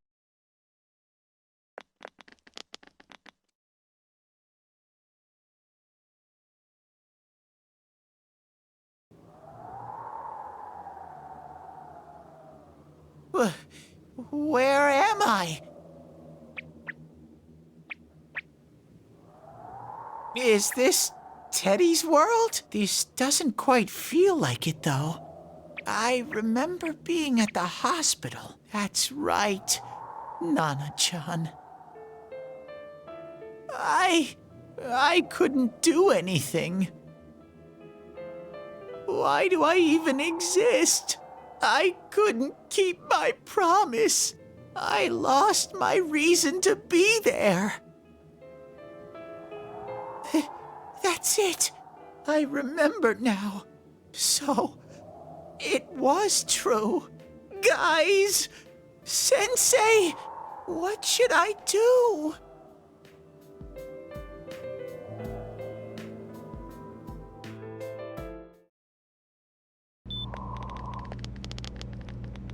Oh, there they are. Nanako-chan came around. Huh? What did you just say? Nanako-chan's alive? Are you serious? It's very rare to be resuscitated after one's heart and lungs fail, but it does happen. But until I know why she collapsed in the first place, I can't say for sure how well she'll recover from here on. Still, Nanako-chan's a fighter, and she's trying desperately to stay alive. So this isn't a joke? You're actually telling the truth? Nanako-chan. Oh my god.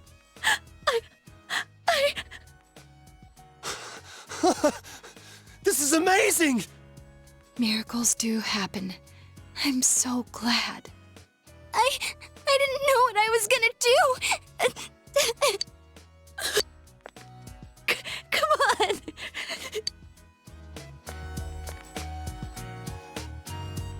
You all should go home for the night. I'll speak with Dojima-san tomorrow about Nanako-chan's treatment. It's rather chilly outside. If it starts snowing, be careful not to catch a cold.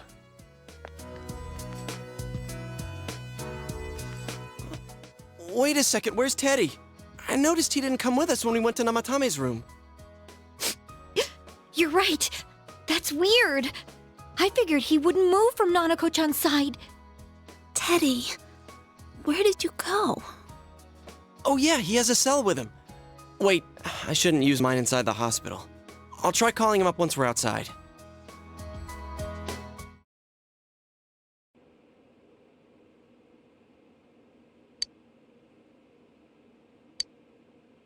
Oh, there you are.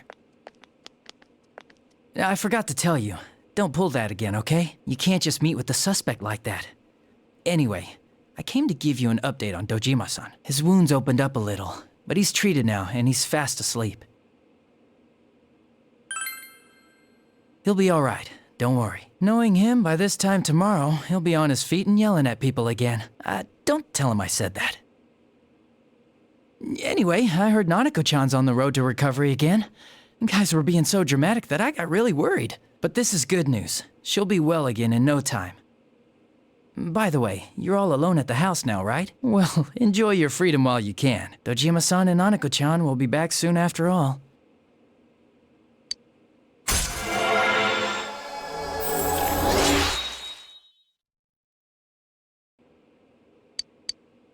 Well, I better head back. You go home too, before it gets too late. See ya.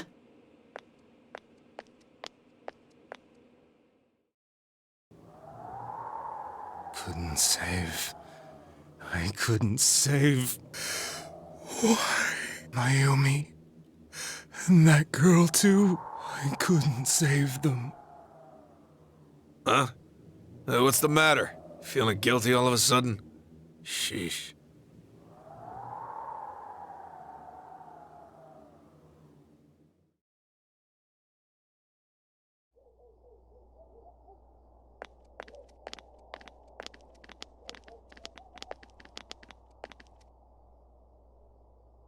I can't reach him. Did that stupid bear forget to charge the battery? We took a quick look around the hospital, but there's no sign of him.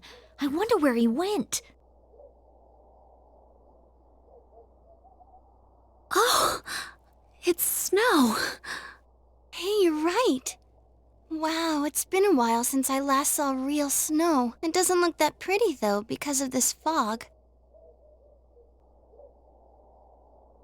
I guess this makes it the first snow of the year. It's freezing. Let's go home. Hey, Yosuke, if you find Teddy, don't forget to contact us, all right? I know. Let's meet up at the special headquarters tomorrow.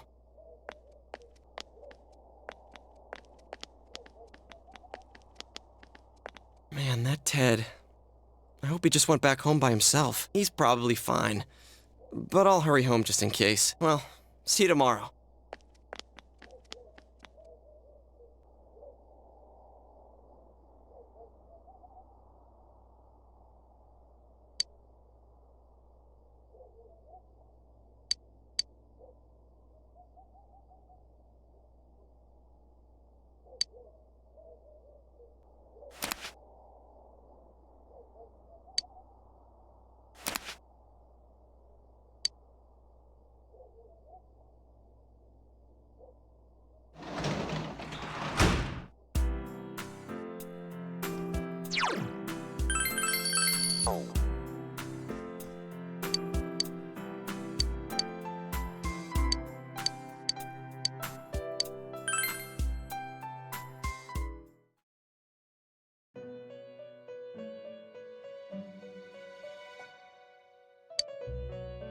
Welcome.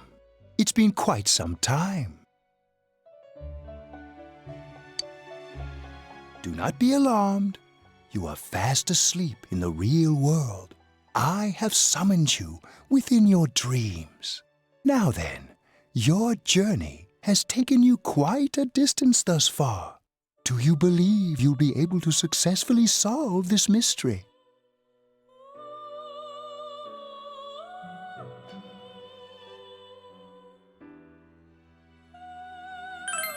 Splendid! The precise destination of this vehicle, that too is getting rather hard to judge. If we continue driving blindly, we may end up leading you further away from the mystery that you must reach.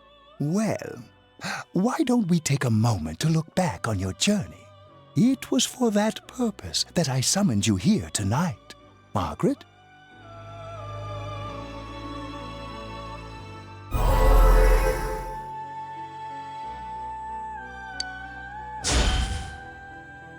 What's right? What you should choose to do in life. The answers to those things lie within you. I'm going to think about my life and set my own path. We are experiencing the words engraved into your memory during your journey. Failing to understand and failing to listen are rather different things. All right, let's go ahead and think this through as much as we need. If we leave any unanswered questions behind, we'll just be lying to ourselves. I'll think as hard as I can and try to help. Come on, we've accomplished this much together, haven't we? Right. Together. And it seems you have comrades with you as well. Those heading in the same direction through this dense fog.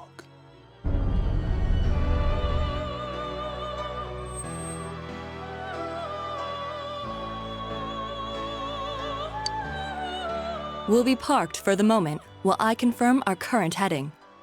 As I mentioned previously, this year will signal a great change in your life.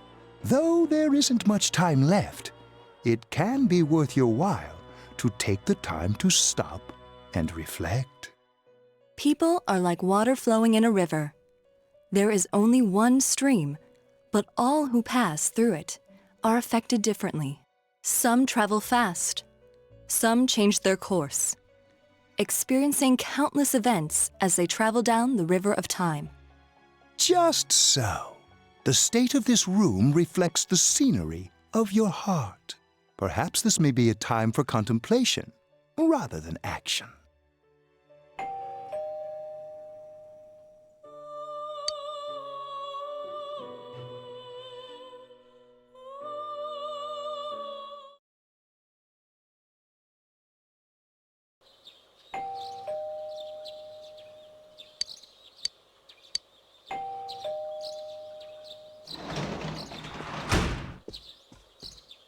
Teddy's missing.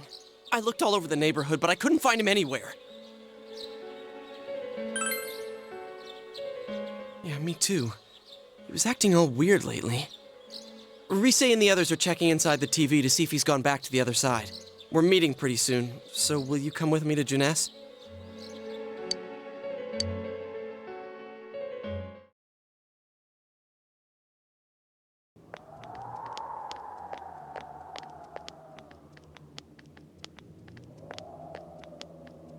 It's no use, man.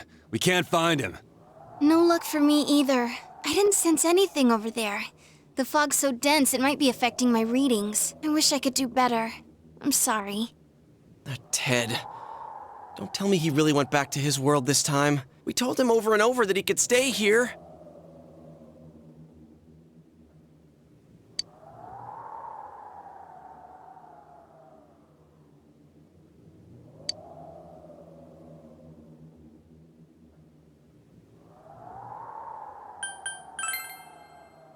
I guess that's all we can do right now. He plays dumb a lot, but he's attached to us deep down.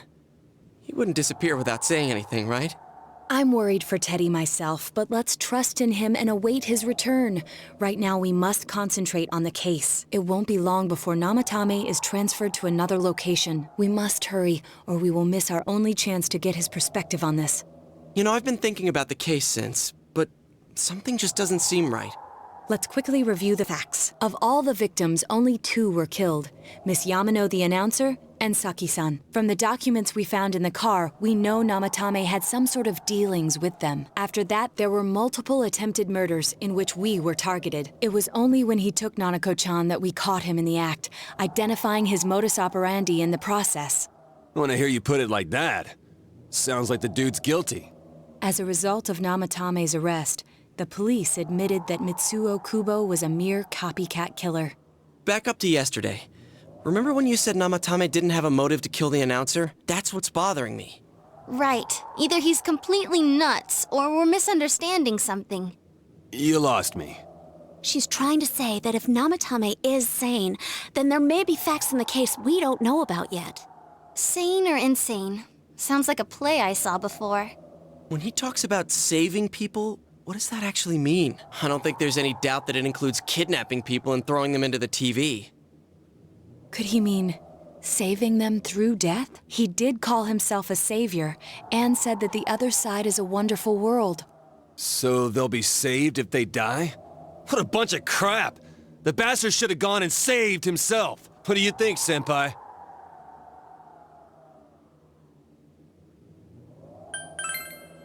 If you think about it normally, it's gotta be him. But there ain't nothing normal about that world anyways. There's something I've been wondering about for a while. When we first encountered him, he said, "You're the ones I saved. Don't worry, I'll save this girl too." So, if he saves people by killing them, did he save us too? Wouldn't he actually have failed to save us? You raise a good point. If he thinks that salvation comes only through death, his words to us make no sense. And another thing, the Namatame who appeared on the Midnight Channel said he failed to save Nanako-chan. Well, maybe he really was trying to save the victims by putting them inside the TV. Come on, don't get all quiet like that. You guys know I just say the first dumb thing that pops into my head. The possibility that he truly intended to save us. But he's still the one who threw in Saki-senpai in that announcer, right? Sure, we haven't nailed down his motives, but that doesn't change the fact that he killed them. Or what? You think someone else was involved? What makes you think so?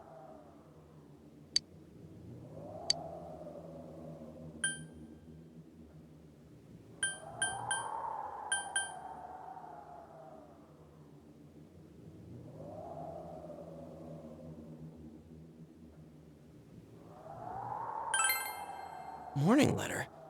Oh yeah! Whatever happened to that thing? If Namatame's the killer, he must have been the one who wrote it, right? Let's review them.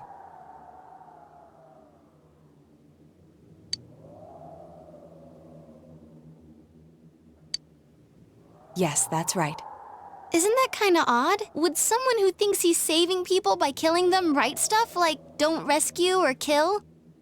Yeah, and the "will be put in and killed" part doesn't make sense either. If the killer was writing it, wouldn't it be more like, "I'll put in and kill"? Hey, could this mean... Yeah, it's almost like someone else wrote this letter. But only the killer would write such a letter and deliver it to Dojima-san's house, right? If someone else wrote it, that could only mean... Dear God. Since this is such an unusual case, I was absolutely convinced that other than the Kubo incident, there was one culprit. So Namatame really was trying to save his victims? Everything is exactly the opposite of what it first seemed. In Namatame's parlance, failing would have been the first two cases when the victims died. If he had used his method twice and failed both times, he would hardly have continued using the TV. And yet he did. It all seems to suggest that someone else wrote this warning letter while observing the entire case. Someone else? Then it wasn't Namatame that killed Saki-senpai and the announcer? We can't say for certain yet. We urgently need to speak with Namatame face to face.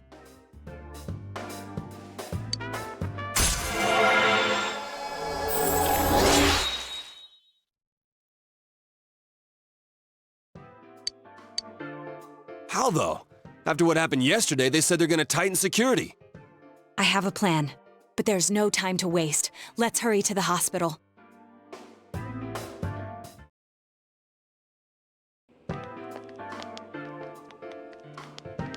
Hey, this place is off limits. I'm a consultant with the police. I'd like a few words with Namatame-san. May I go in? This is Unit 252, requesting confirmation on an ID. Name of Naoto Shirogane. Huh? Ah. Understood. I see. Well, you're on the list. I can give you a few minutes, but I'll have to record your conversation with him for security purposes. Not that I expect you'll get anything coherent out of the guy. He's been spouting nothing but gibberish. I'd like him to accompany me as well. He has no identification, but this is an emergency situation, and he's here in Detective Dojima's stead. Huh? Detective Dojima sent him? I wasn't informed of this. I'll vouch for his identity. Well, I guess it's better than dealing with the man himself. We have our hands full with the transport procedures, so the last thing we need is Detective Dojima running wild. Detective Adachi is busy somewhere too. This is Unit 252. Huh? I see. Has something happened? There's something about a suspicious object out in the lobby. Ah, well then, this works out nicely. You should back up your colleagues downstairs. We'll keep watch over Namatame-san. A disturbance in a hospital lobby, after all. It sounds serious. If anything happens, hit the nurse call button.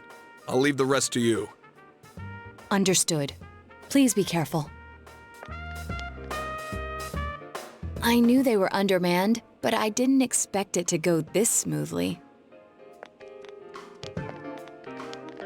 Wow! There's nothing much inside that suspicious object, so he won't be gone long. All right, then now's our chance to talk to Namatame.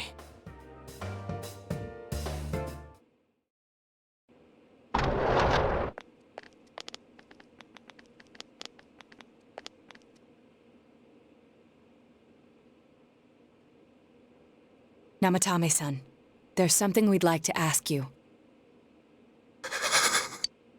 It's tempting to think that you were the culprit behind this entire case, and to be honest, there are many in this town who hope you are, but we are here to learn the truth. So please, answer our questions. Huh?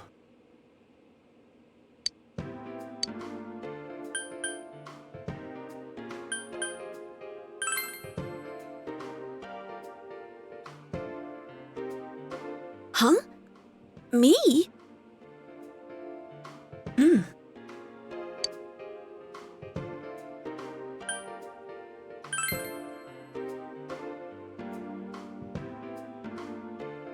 No. If nobody saves them, they'll be killed. That's why I put them in there.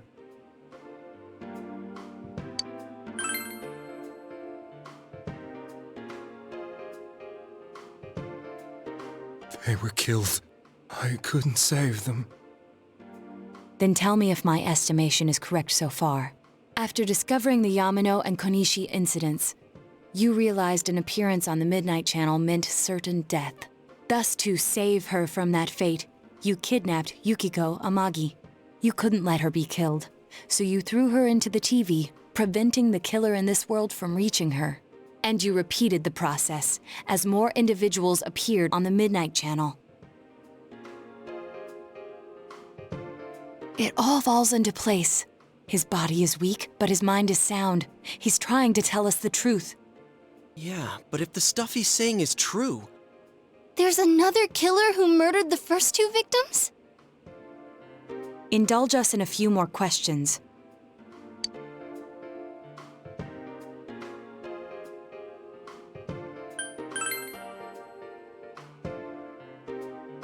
What are you talking about?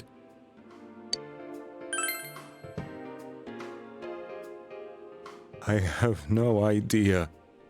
I want to know that too. I didn't know. I never thought it would be that kind of place. As I thought. You believe me? Did they find him? Did they find the one who did such cruel things? Mayumi. Please calm down. Our ability to find the culprit rests on you. We know about the other world. In fact, we're the only ones who can fully understand what you have to say. Only you? We did blame you for everything at first, but now I think we can accept whatever you got to tell us as truth. Please, tell us everything you can, calmly and slowly. You're willing to listen? Do my story?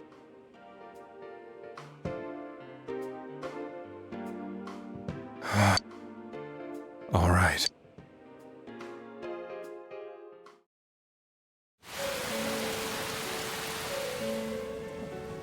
Soon after my affair with Mayumi became common knowledge, I returned to my parents' home, as if to run away from the scandal.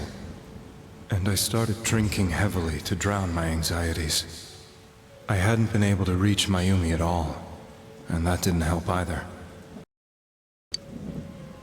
Mayumi, where are you? She'd been disgraced on all the afternoon shows, and forced to resign from the program she was on. I caused her so much trouble. I wanted to at least apologize to her, but I couldn't even do that. I lost the will and energy to do anything. Then, one day, the rumor I heard some time ago came back to me. Since I had nothing better to do, I sat down blankly in front of the TV and watched my own reflection. And all of a sudden, there was Mayumi. Mayumi? Is that you? The Mayumi inside the TV looked as if she was calling to me for help.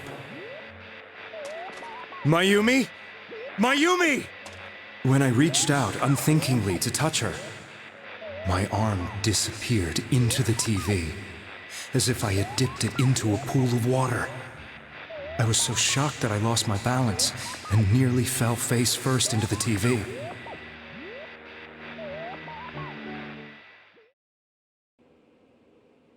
I was so scared. I couldn't understand what just happened.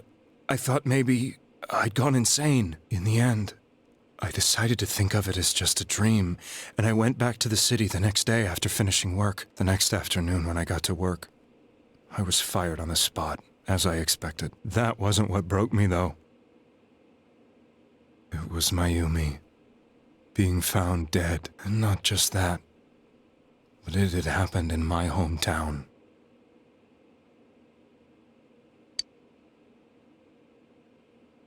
I was dumbstruck. But later on, I remembered the image of Mayumi I'd seen that night. Was it not a dream?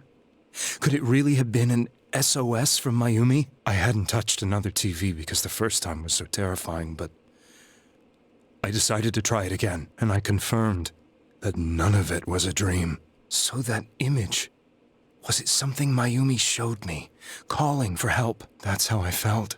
And eventually, you learned of the Midnight Channel. I remembered that when Mayumi was alive, she was chasing a rumor about some bizarre TV program. I'd heard about it before, but I thought it was just an urban legend. But then Mayumi appeared on it, and later turned up dead. The more I thought about it, the harder it became to believe that the two events were unrelated. Soon after that, I came back to Inaba to answer the police's questions. I'd lost my job, and I wanted to know the truth of Mayumi's death for myself. Then, on another rainy night, someone else appeared on the Midnight Channel. It was a girl. She looked like she was calling for help, just like Mayumi. The first thing that came into my mind was, maybe this girl will be the next to die. And that was Saki-senpai. I'd been following all the news about Mayumi, so I noticed right away that she was the girl who found Mayumi's body. And if my hunch was right, she'd be the next victim. I didn't want her to die the way Mayumi did, so I desperately kept watching. I was consumed with the idea of rescuing her. Then, little by little, her image on the screen came into sharper focus. It became sharper? How did you find out it was her? After I came back, my father couldn't bear to see me in such low spirits, and gave me a job with the family business. I met that girl when I delivered a package to the liquor store.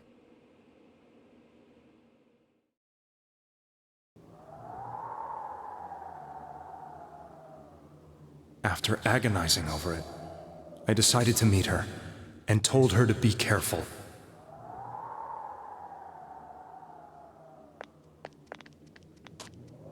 But that same night, on the TV,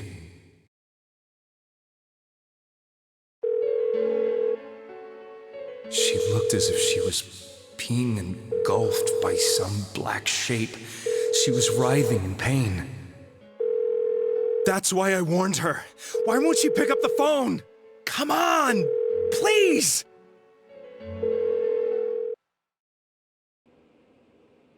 The next day, they found her dead.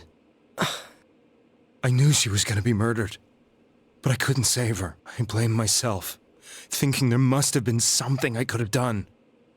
There was no one who depended on me. Nobody at work, not even my wife. Mayumi was the only one who accepted me for who I was. But she was murdered, and the same person killed another girl. I was beside myself. I couldn't forgive myself for doing nothing. You really did love Miss Yamano. Yes, from the bottom of my heart. Before I was married, my wife made it big in show business.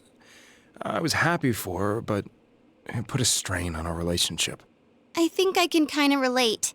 It was around that time when I met Mayumi. She was interviewing our candidate for the next election. She was a big-name announcer, but she only worked with local stations, and her attitude towards work was similar to mine. We both came from Inaba, so she was easy to talk to. I knew it was wrong, but I couldn't help getting intimate with her. She gave meaning to my life. Soon after Saki-san was found dead, yet another girl appeared on TV. That was you.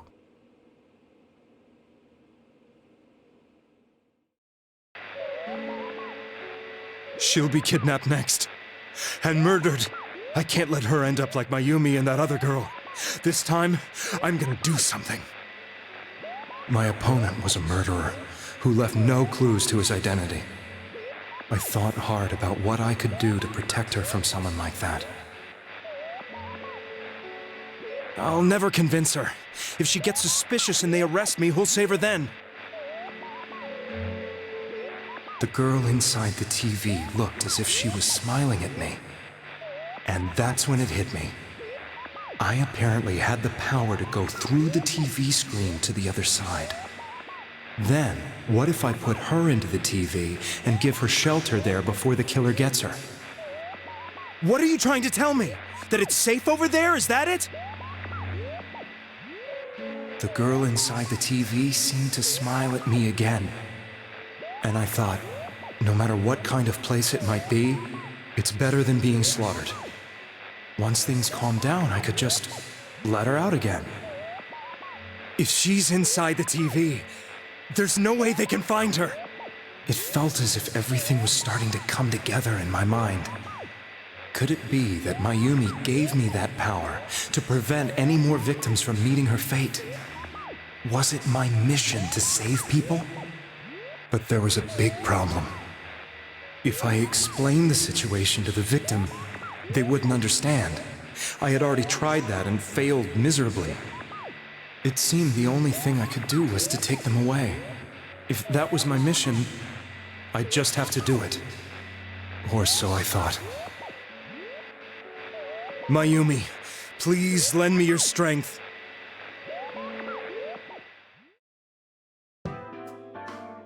So, since you thought people who appeared on the Midnight Channel would be killed, you kidnapped us in order to save us. Mission? Give me a break! You never stopped and wondered about any of this?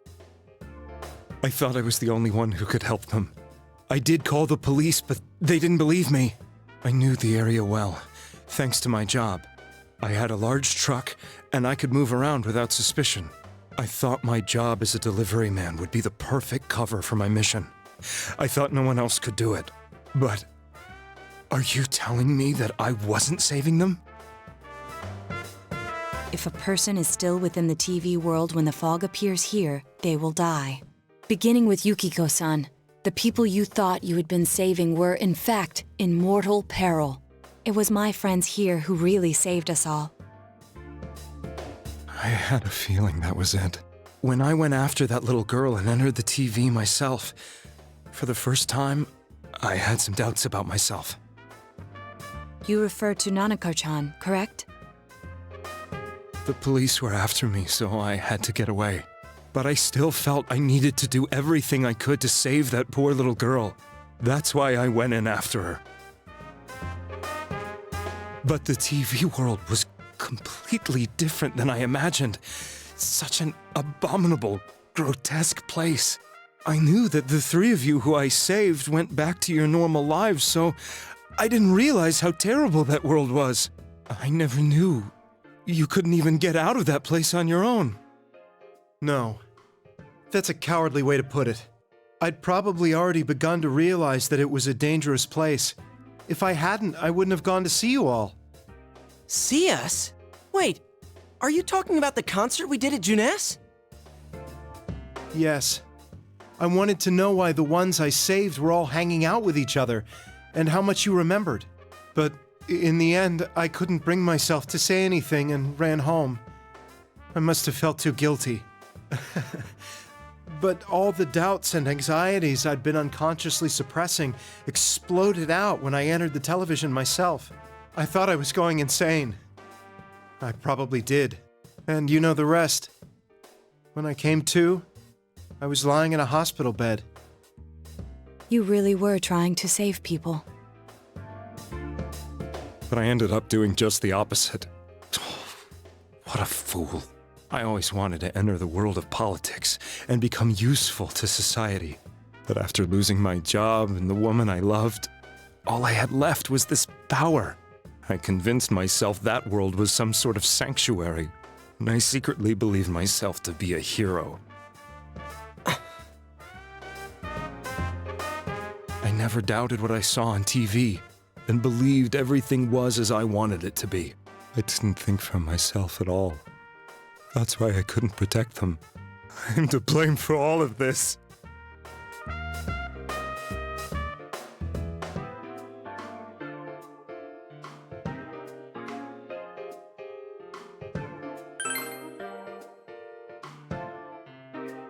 I suppose so.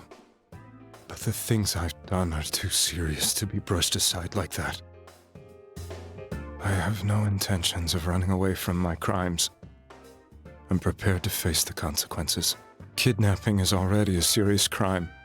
And on top of that, I put all those lives in danger. I'm sorry. The Midnight Channel and the other world? You can hardly be blamed for failing to understand them properly. We must apologize to you as well. Had we let our emotions blind us to the truth, we would have piled all the responsibility on you.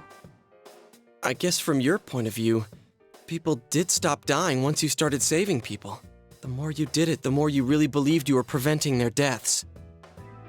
I'm such a joke. I'm sorry. I'm getting a little tired. What are you all crammed in here for? My apologies. We'll be leaving now. Wait. I beg you, please, find whoever's behind this. You children are the only ones who know about that world.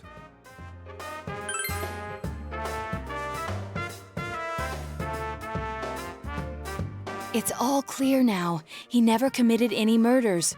It was another party who threw the first 2 victims into the TV.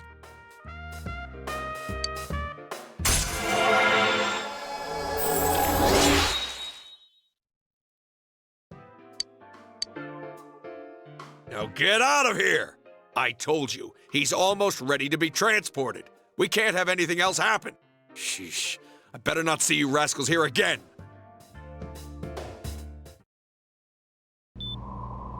Nanako-chan looks like she's in pain. She's fighting for dear life. This was the last place we saw Teddy, right? He was so worried about her. How can he flake out like this when we have to find the real killer? The police consider the matter closed. We'll have to do all the investigation from here on out. Let's revisit Saki-san and Miss Yamano's incidents and see if we can turn up fresh details. But it's been over 6 months. Wouldn't the trail be cold by now? I know, but we can't give up. We're the only ones who understand what's really going on, and you never know.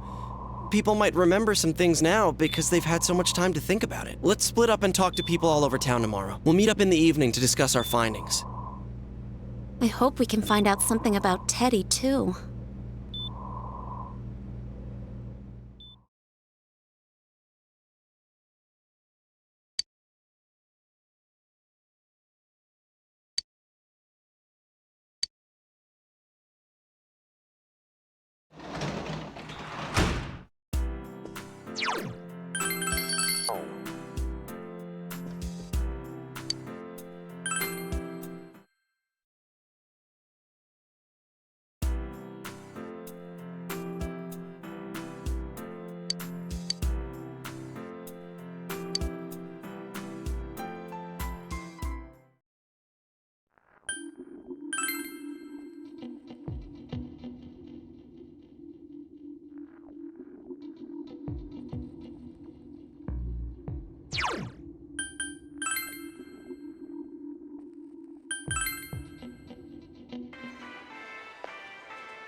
I'm seriously pooped. This stuff's a lot harder when you don't have a badge to flash.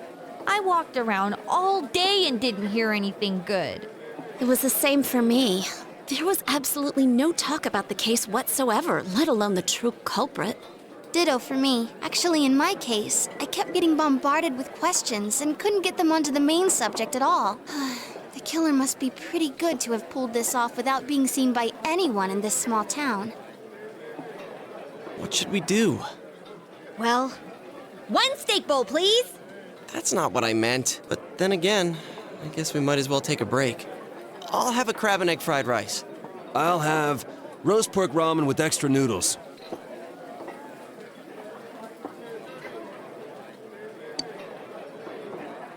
Oh, now that our tummies are full, let's share what we learned, even if it wasn't much. So, to sum up, there really was no new information. The end? The police had an unusually large number of officers in their initial investigation of the first 2 incidents. To find facts that even they overlooked would be difficult indeed, now that over half a year has passed. There wasn't a single report of suspicious persons being witnessed to begin with. Miss Yamano had ardent fans, whereas Saki-san didn't. But otherwise, the conditions are the same.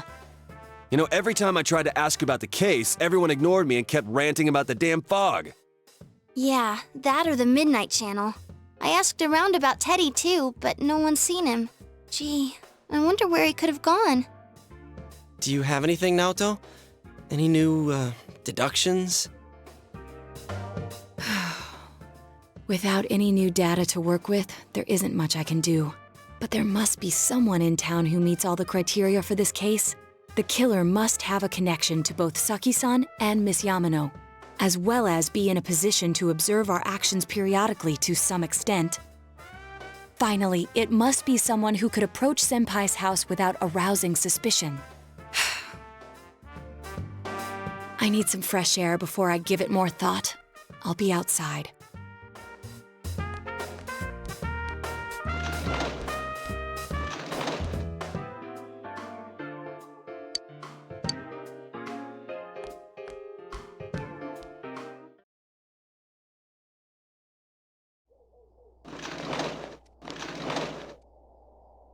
It's snowing. No wonder it's chilly. Ugh, it's freezing out here. Maybe this'll help clear my head and get my deductive muscles flexing. Hey, is it snowing? Too bad the fog's so thick. The snow just gets lost in it.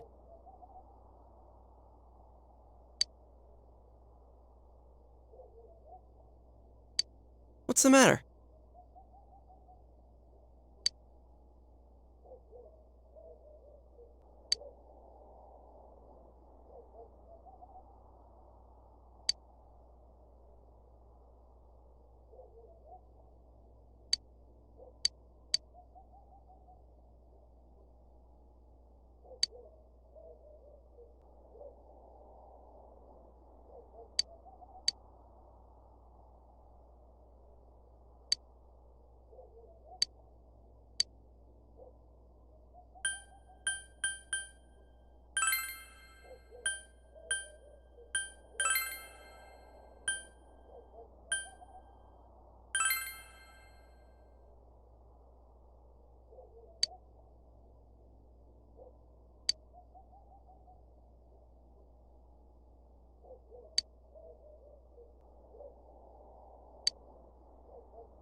Huh?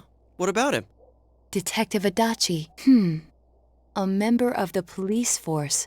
That is an interesting approach. It would certainly explain the lack of witness reports. It's the same reason no one ever reported seeing Namatame's truck. This is a small town, so everyone must have known who he is. And since he's a detective, people definitely wouldn't have thought of him as being suspicious. In fact, he could use his position to his advantage and hide critical information. Huh. Well, if you think of it that way, I guess it's possible. But we're talking about Adachi here, right? I mean, really? Adachi? He's your textbook lousy detective. Are we really on the right track here? Actually, regarding Detective Adachi, I'm not sure how to put it, but there's something that's been bothering me about him for some time now. Yeah? Perhaps it's just my imagination, so I shouldn't speak too... It's cold. I think we've cooled down enough here. Let's go back in.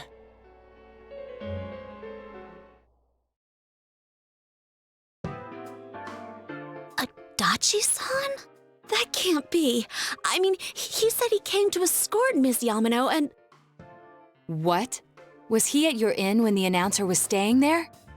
When Miss Yamano was staying at our inn, the media were swarming all over it. That's when Adachi-san arrived, saying he'd been assigned to guard her. He told our waitress that fame could be rough. Guard her? He didn't spend the night there? Huh. I wonder if he knew Ms. Yamano. I don't know about that, but I heard he did call out to a girl in my class. I found out this afternoon, but I thought, that's just how cops are. So I didn't think it had anything to do with the case. Detective Adachi also questioned Saki-san, the one who found the announcer's body, on numerous occasions.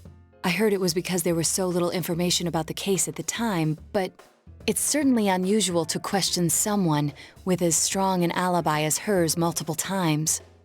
Then you think he had something else on his mind? And that something is what connects those two victims to Adachi-san? Come to think of it, we've been running into that guy a lot, in all sorts of places. And every time he'd tell us what the police were doing before saying, "Oops, I said too much," and clamming up. Was that all to throw us off the trail? It would be no problem for him to drop that warning letter into your mailbox either. Not to mention the fact that he can destroy any evidence that might point to him.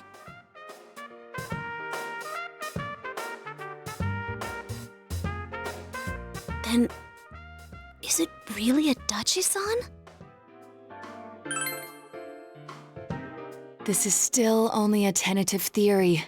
We should work to confirm it as soon as possible. This is Naoto Shirogane. Something has occurred to me about the case, and I'd like to get Detective Adachi's input on it. Huh? The transport? It's right now? Right, I see. Thank you. What was that about a transport?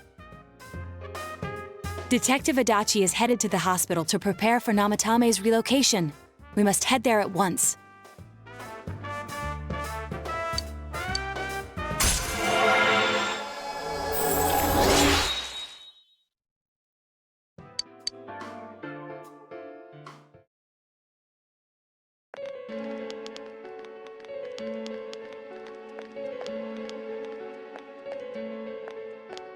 Huh? What are you guys doing here? Hey, do you know where Dojima-san went? They told me he snuck out of his room again.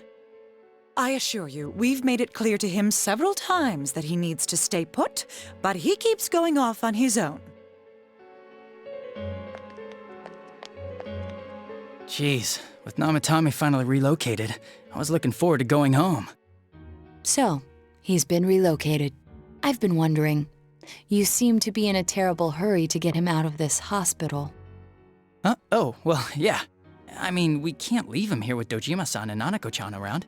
Didn't you guys think so too? Hey, what are you doing here anyway? Nanako-chan's room is in the other wing. Don't you think you should leave before Dojima-san finds you? If he catches you, he'll start pestering you again. Adachi, where's Namatame? There's been a lot of noise today for some reason. Dojima-san, what are you doing here? Namatame's already been relocated. I was looking for you so I could tell you that. You did what? Who authorized that? There's still more I need to ask him about. Give me a break, Dojima-san. Those first two murders have been bothering me. His motives are shaky and his alibi is rock solid. We closed a lot of loopholes on the basis of his testimony. But that part's still nagging at me. Is this more of your detective's intuition? He's already been relocated. It's no use hassling me about it. And you kids should really get home too. You're gonna get in the way of police business. What's gotten into you today? It's odd to see you taking work so seriously. Come on! I'm always giving 110% when it comes to the job. You should get back to work too, Dojima-san. Your current assignment? Get better as soon as possible. What are you all doing here? We came to confirm something with Adachi-san.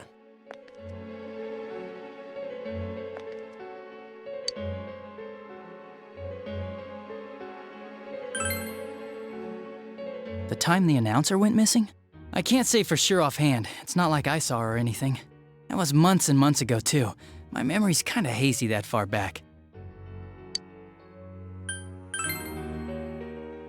Why wouldn't I question her? She discovered the announcer's body. But she didn't know much about it, so I only talked with her once or twice. Was that all you wanted to ask? Well, I hope it helped.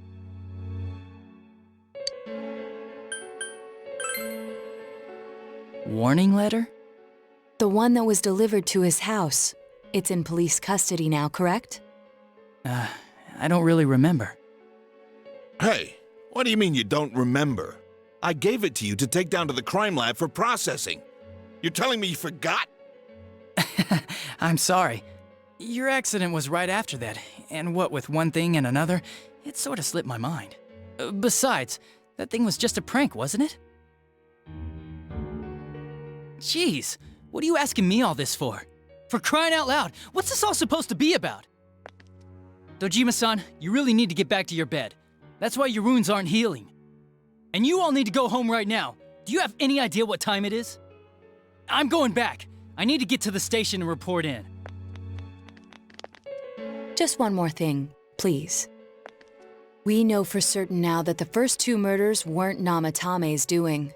Someone else killed them.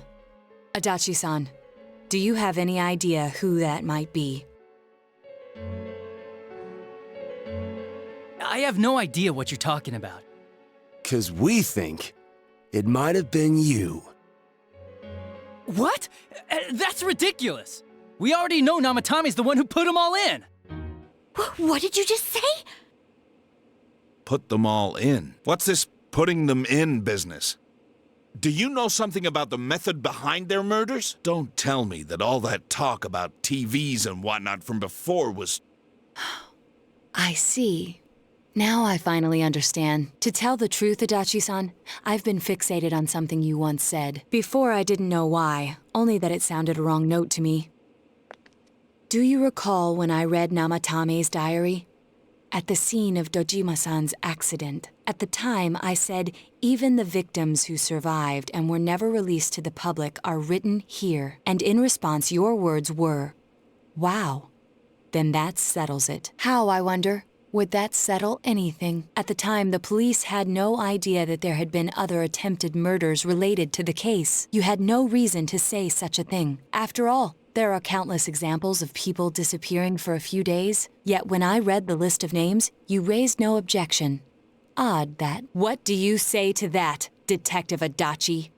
I don't know. I said I'm busy! Wait, you son of a bitch! Adachi! Ah, damn it! Adachi!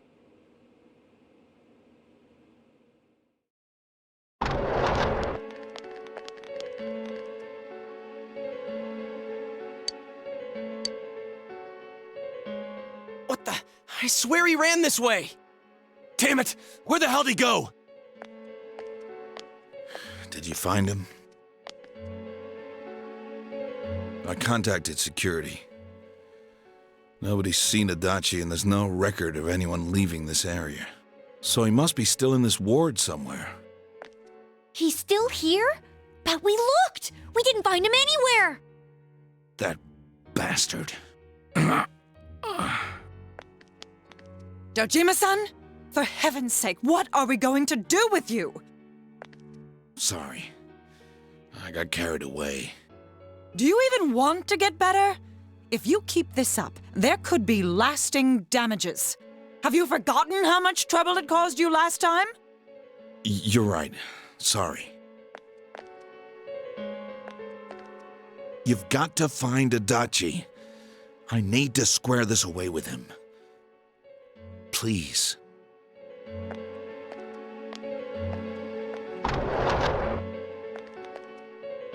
He hasn't left this ward yet? I don't think he would, but could he have... Yeah, I think so. If he's the killer, he can go through, right? You mean he went in through here? We searched every inch in the direction he ran off. There's nowhere to hide. I don't think we could have missed him. He was cornered. It's highly probable that he escaped there. If he does indeed turn up on the other side, that should prove beyond a doubt that he is the true culprit. Damn. So I guess we were right. What do we do now?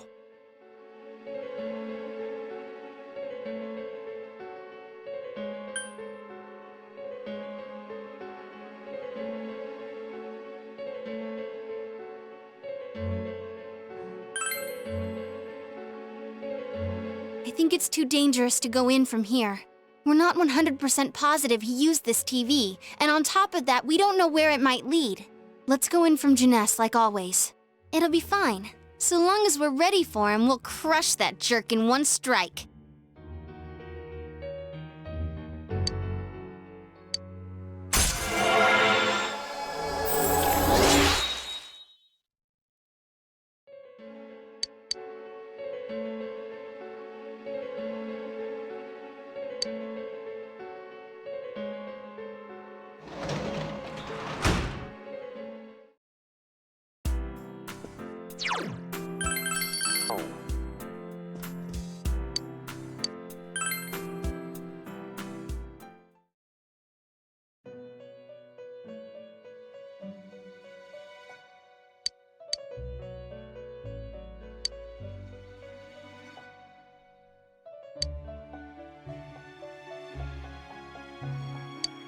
Where am I?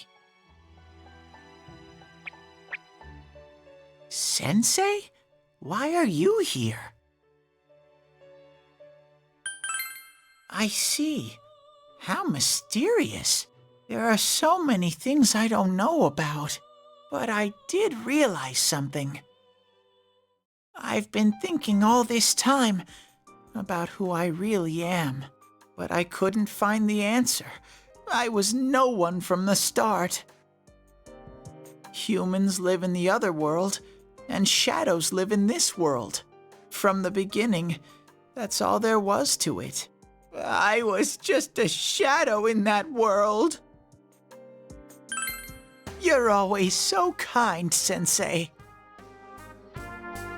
I figured something out. That day at the hospital, I realized that I really can't do anything. As soon as I thought that, I lost consciousness. Then when I woke up, I was inside the fog. Shadows can't stay in the human world. They aren't allowed. I walked and walked, but there was nothing all around me. Just when I started thinking that I couldn't go anywhere, I heard the noise of a car. And then I was here.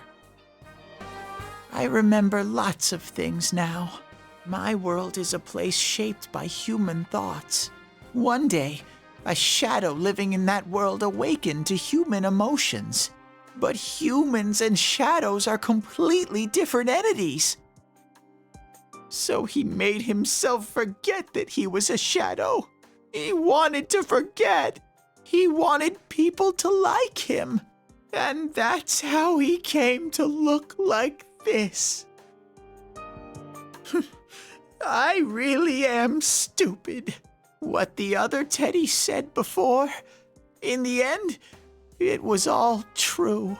No matter how much I search for myself, I have no self. There was no me to begin with. I'm just a shadow that took a different form so humans would like me. It would have been better if I had never remembered, but I did. I'll probably turn back to a regular shadow soon. Oh yeah, Sensei, one day, when you meet Nana-chan in heaven, apologize for me. Tell her I'm sorry I couldn't do anything. Tell her I'm really sorry. Huh? Really? Nana-chan's. Wow, that's wonderful. I'm so glad.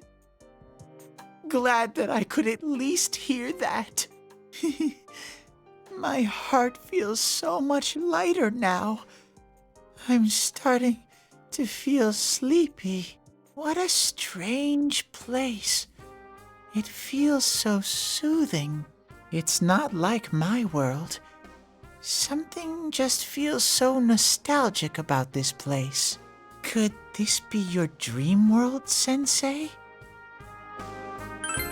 Uh-huh. But I wonder why I met you here. What am I supposed to do now? But I don't know what to look for or how to find it. No matter how hard I think, there's too many things my little brain can't understand.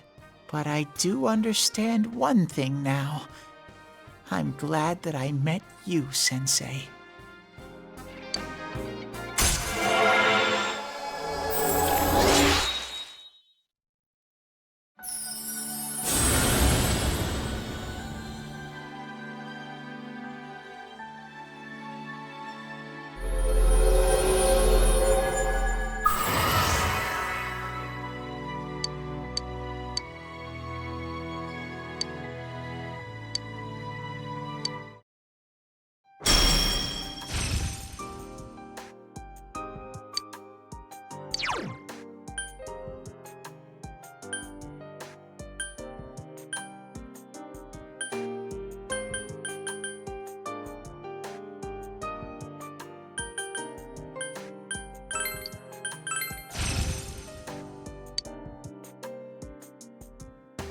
But I have to get going.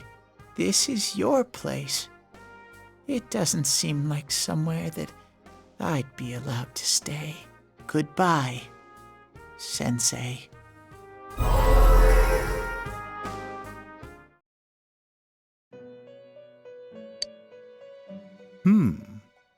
It seems the words in your memory weren't the only things you summoned here. This is a room for guests who have an ego that can be nurtured. Shadows, mere fragments broken off from the ego, have no place here. The water's strength has moved a single stone that had stopped, returning it once again into the flow. Very interesting. Well now, it's about time we departed once again. This vehicle is still on its journey. There is no reason to tarry here for long. Margaret? We're ready to go. Let us depart.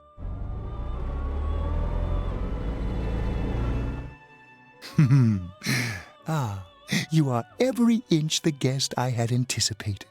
Now, it's time for you to return. I am even more intrigued now as to where this is all headed. We'll be waiting for your next visit.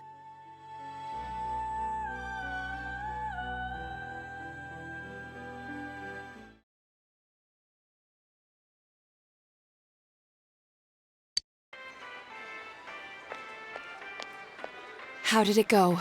Did you find Teddy? No, and no one's seen him either.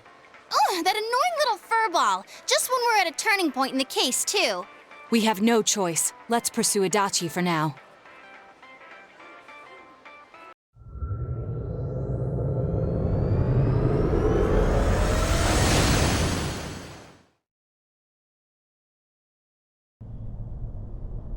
Whoa.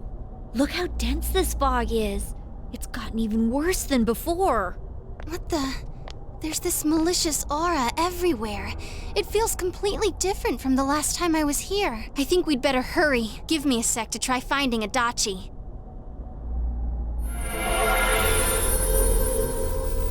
Does this mean both this world and ours are getting messed up? Our glasses work on the fog on the other side. It can't be normal. And I heard more people are falling ill because of the fog. I wonder what's going to happen. I sense him. Adachi's definitely in here. Are you serious? Which way? Hold on. So he did come to this side. Well, that settles it. There's virtually no doubt remaining that he's the true culprit. Once we capture him, solving the mystery of this world and the rest of the case can't be far behind. Then maybe we'll find out where Teddy came from too. Man, where is that bear anyway? Well, I can say for sure he's not here.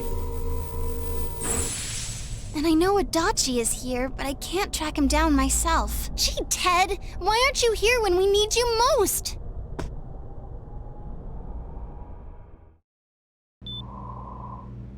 This place. I see. I came back, but it really doesn't matter.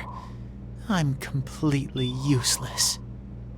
Nana-chan, I'm so sorry. Teddy? It is you, Teddy. I heard your voice. You said, hang in there. I heard my big bro and everyone else too. Nana-chan! Oh, hold on! I'll get the doctor! It seems she's asleep again. Nana-chan told me that she heard my voice. She heard me say, hang in there. It could be that her frankly miraculous recovery was because everyone's voices reached her. Even unconscious, people are capable of hearing others' voices. My voice. And theirs too. Everyone. In any case, there are too many things we don't understand about her condition and what caused it. We're doing our best, but it's difficult when everything about her illness is a total unknown. Unknown? Well, if anything happens, please send for me.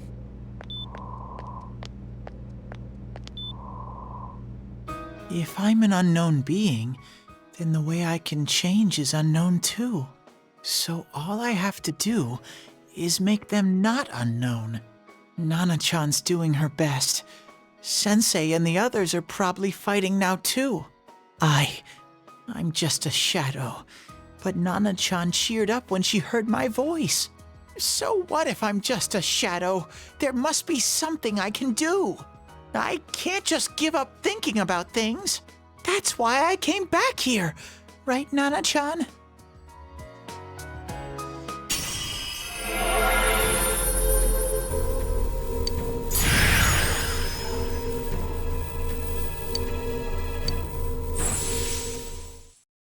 Right. I need to get back to the others. Hang in there, Nana-chan. I'll be back soon.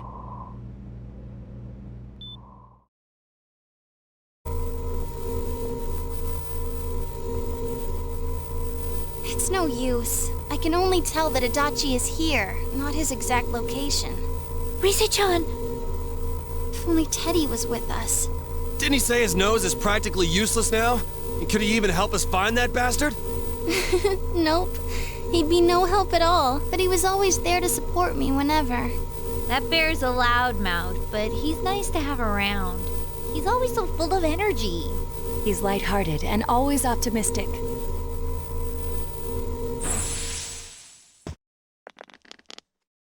I'm alright. I just got a little dizzy. The fog's so dense. It's hard to see through it. Why don't we call it a day? It won't do us any good if you collapse. I agree. If Rise-san became fatigued, even if we found Adachi, our capacity in battle would be reduced. Moreover, it's almost nighttime. We should return to our world for the present.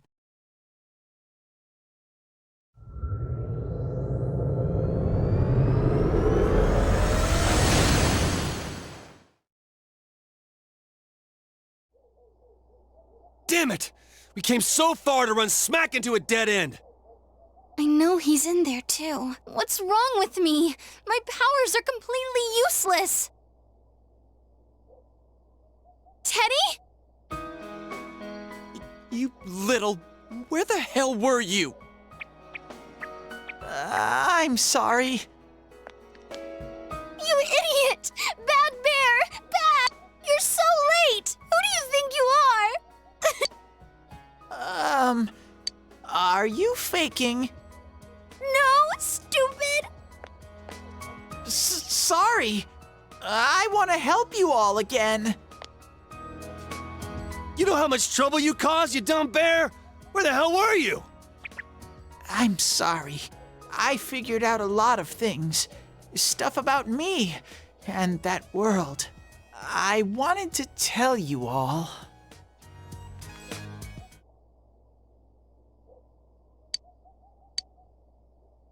A shadow? You mean you're one of those things we've been fighting? Yup. Just like the ones you all know about. Shadows are suppressed human thoughts given form. Everyone has them inside. Wait, you say you're a shadow, but you didn't attack us. And you kept telling us from the start that you wanted to bring peace and quiet back to that world, right? But in the end, I was just an ordinary shadow. Nothing special about me at all. I did everything I could until now to try and make my world peaceful. But instead, the weird fog started seeping out into this world too. I'm sorry. I'm really sorry. If I really was special, then maybe... It's no big deal. I mean, we weren't expecting much from you in the first place. And about you being a shadow, we pretty much figured you were something like that anyway. Huh? What are you saying? Here I am pouring my heart out to you, and you say you thought I was something like that anyways? No normal person would think such a pretty bear could really be a shadow! So what's the problem with being a shadow? It's true that you may have been born that way, but you now possess the power of persona. A shadow is suppressed power. Once controlled by the ego, it becomes a persona. Doesn't it follow, then, that you must have developed an ego? Whether the ego masters its shadow, or the shadow awakens to its ego. The only difference I see is the order in which the process occurred. Oh, Teddy's practically human then! I'm the same as humans? You keep trying to figure out who you are, just like all of us here. You can't do much on your own. You really aren't that special. See? What's so different between you and us?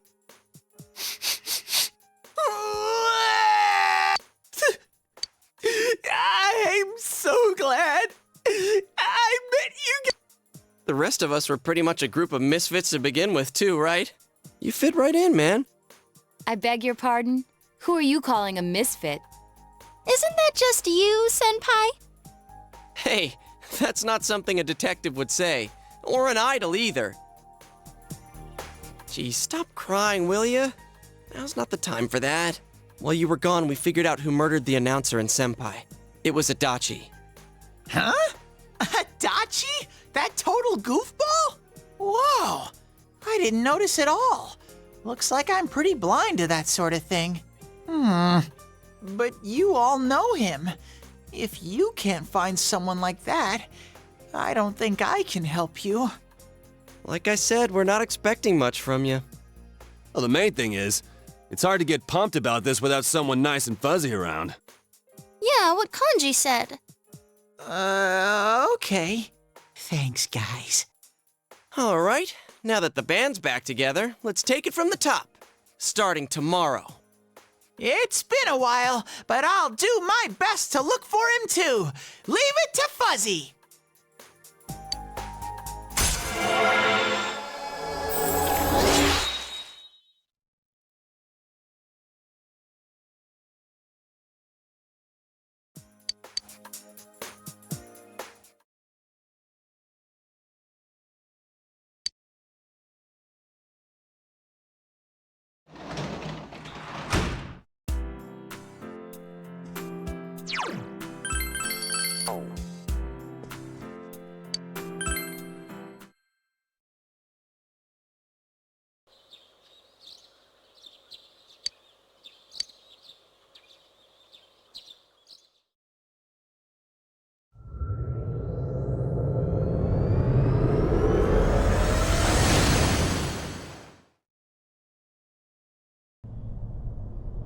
I'll give it a try, but if Risei-chan couldn't find him, I really doubt someone with a dried-up nose like me will be much help.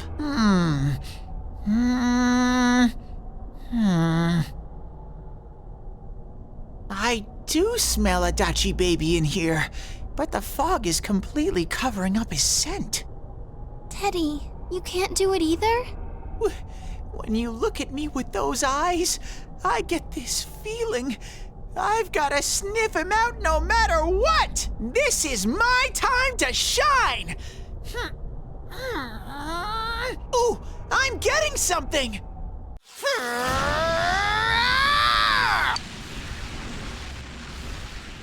Teddy? Hey, quit wandering around. You better not flake out on us again. Huh? I sense it from this away. Is it Itachi? How do I put it? It's kinda hazy, but at the same time, it feels like I've got a whopper on the line. I don't get it. Very suspicious. This definitely smells, but that's weird. If I remember right, that's where Sensei, Yosuke, and Chie-chan came from when I met them for the first time. Where was that? Oh, you mean that creepy-ass room where all the faces on the posters were cut out? Yep, there's someone there. Teddy, you really are amazing. It was just dumb luck. It's because that's where I first sensed Sensei and the others. That's why it kinda smelled over there. Oh, I see. Wait, did you say it smelled? Wasn't that the room where Yosuke had to go to the bathroom and... Huh? You're saying he peed his pants there? Ew, I don't want to hear it. Oh, you lie so bad! Dude, I did not piss my pants! Quit spreading random rumors about stuff like that. Well, it happened so long ago, my memory's kind of fuzzy, you know? Okay, guys, enough fuzziness. Follow me, the master of fuzzy logic.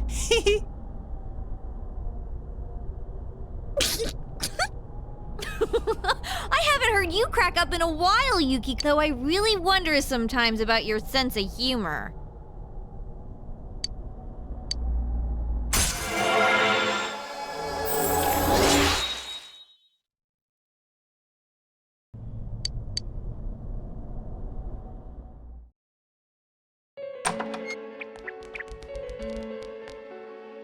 Damn bitch.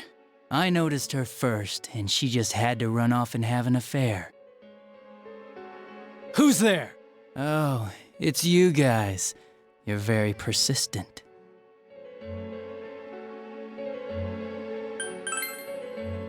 I don't know what you're talking about. You're not lying your way out of this one, damn it! Just being here proves it! Answer us! You're the one who threw Ms. Yamano into the TV, aren't you? It was an accident. She started struggling. What else was I supposed to do? I called her out to the lobby because I wanted to ask her something, and then she started getting hysterical on me.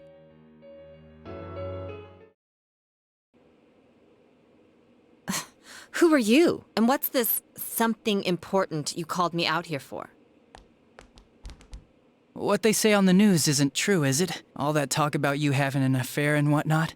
It's all a lie, right? Why do I have to explain myself to you? I see. So you don't deny it. You caught my eye. But it turns out you're another worthless bitch. What's wrong with you? Don't make me call for help. Shut up. Shut up. Shut up. I think you need to see what it's like to fear for your life. It'll get your head straight. What are you going to do? No! Ah! She fell in. Wow! So people can go completely inside!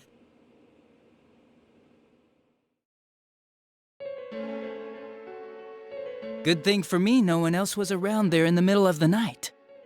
That happened in our lobby? I learned about the Midnight Channel through some rumor. You hear a lot of fishy stories like that on the Force. But it was pure coincidence that I touched the screen and discovered my power. I burst out laughing when I found out. I knew right away that this was going to be interesting. So you tested it out on Mayumi Yamano? Nah, it was nothing like that. I'm a very sincere fellow. I was just trying to punish the stupid bitch a little for betraying me. Yeah, putting them inside the TV was never the plan. But you know, both Mayumi and that dippy high school girl struggled for no reason. Then you were responsible for Saki-senpai's death! Saki? Oh yeah, her name was Saki Konishi, or something like that. At first I just called her in because of work-related stuff, her being the one who found Mayumi's body and all. And naturally, if there was any chance she'd seen something, I'd need to know, right? So I was all set to be a nice guy to her, and then that bitch.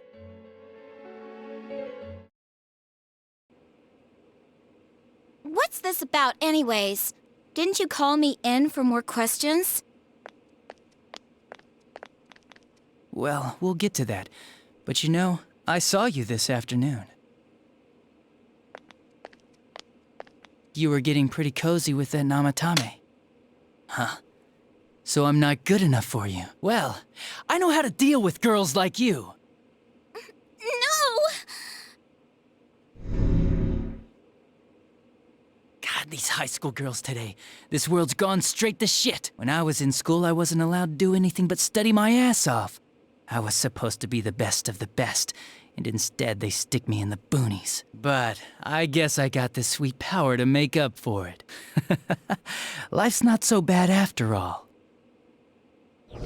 Get on your knees and beg, and maybe I'll let you out.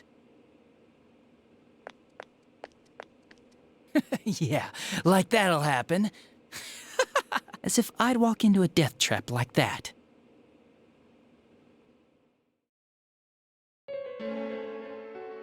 It was a lot easier the second time. High school girls are thinner, you know? Lighter. You son of a bitch! Come on, give me a break. I didn't know it was dangerous inside the TV. It's not like I was trying to kill them. I mean, I'm sure they hit on Namatame, not the other way around. The council secretary will one day rise to public office himself. Mayumi and that high schooler were just gold digging. They got exactly what they deserved. I didn't do anything wrong at all. Shut the hell up! You knew from what happened to Mayumi Yamano that people die in here! So what if I knew?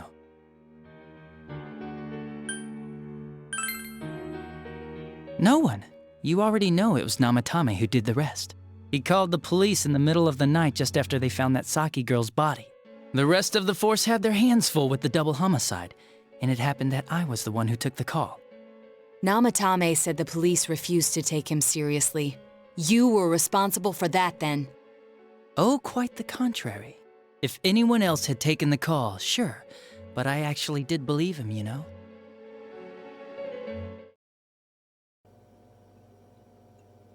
That's the pattern to the 2 deaths so far? And now you're seeing a girl in a kimono on that weird program, and you think she'll die too, is that right? Namatame-san, do you seriously expect us to believe something like that? But it's true! If there's any way the police can protect her... Listen, there's no way the police are going to make a move based on a fantasy story like that. It does sound interesting, though. But... Oh, I have an idea. If you really want to save her that much, why not do it yourself? Like, you could shelter her somewhere. Someplace where no one could find her. Where no one could find her? Save her yourself. You can do it. I'm busy, so I'm hanging up now. Bye.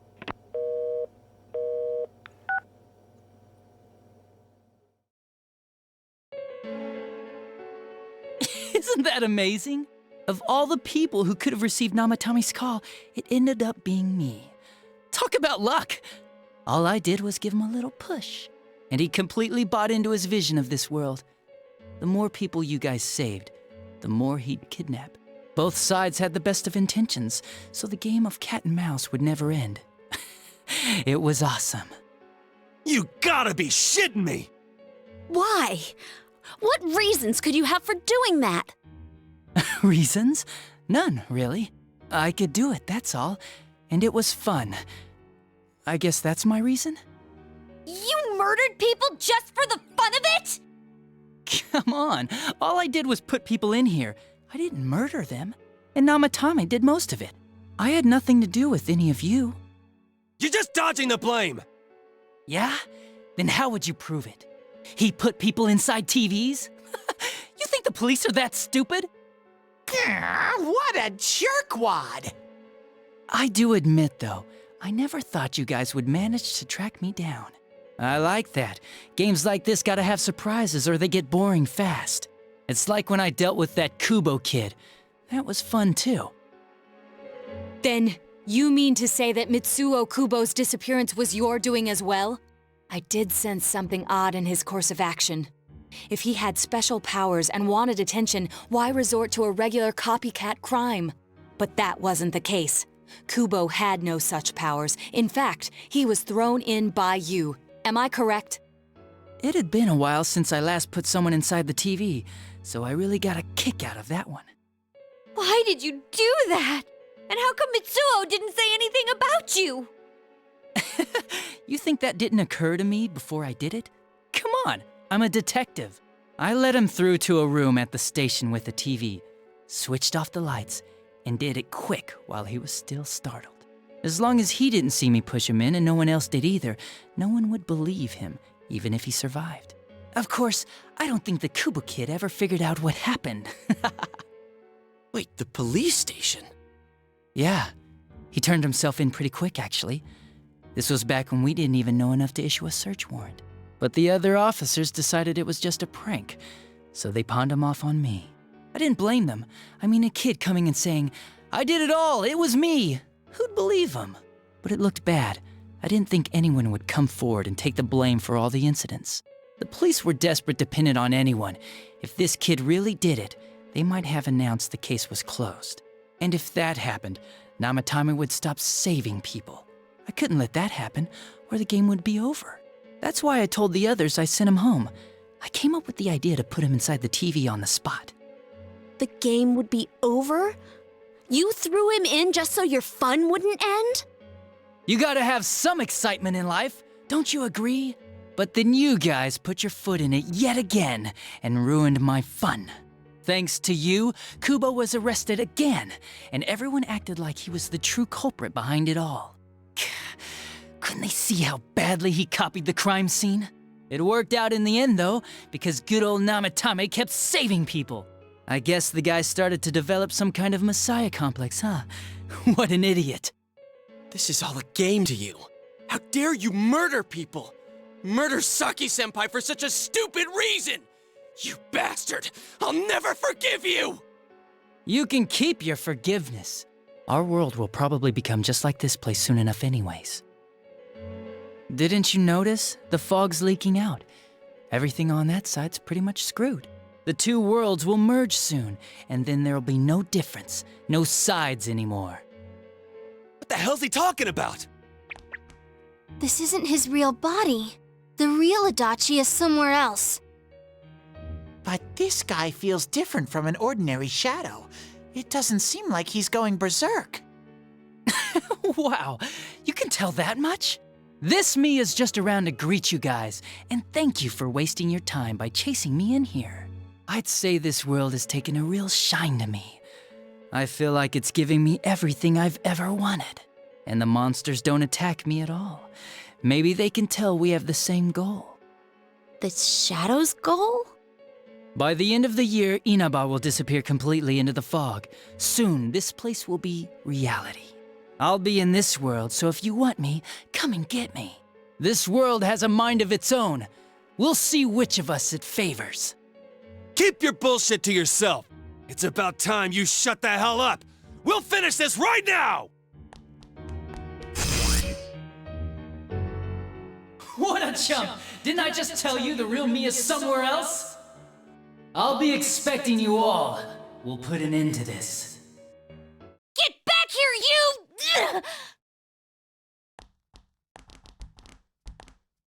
That stuff about the world's mind and how this place will become our reality. Was he serious? The rest of his confessions were consistent. We'd best proceed under the assumption that it's no lie. It felt like he's gained some strong power after coming here. Not only that, maybe he got taken over by that power. So what he said about the two worlds becoming one, that's really gonna happen? Didn't he say that it would happen by the end of this year? What happens then? I think he means this world will engulf the human world. The people in town are acting weird. It's like when the shadows that emerged from people went berserk. If the fog gets even thicker, and this town is completely shut off from the outside world, then the other side might become full of shadows, like over here. You mean everyone's gonna turn into shadows? Damn it! Damn that bastard! Why? We went through so much to get here, and now it turns out he was pulling our strings this whole time? Yeah, it's about time we finished this. I don't want to feel this way ever again.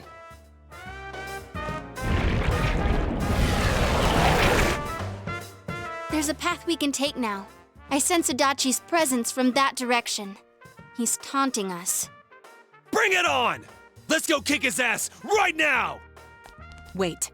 I suggest we prepare ourselves first. We can't let him stab us in the back ever again. We must face him with all the power at our disposal and defeat him without fail. I'm a little worried what he means by the end of the year, but now's not the time to freak out. Let's get prepared. Let's get over-prepared and leave footprints all over his stupid, smug face!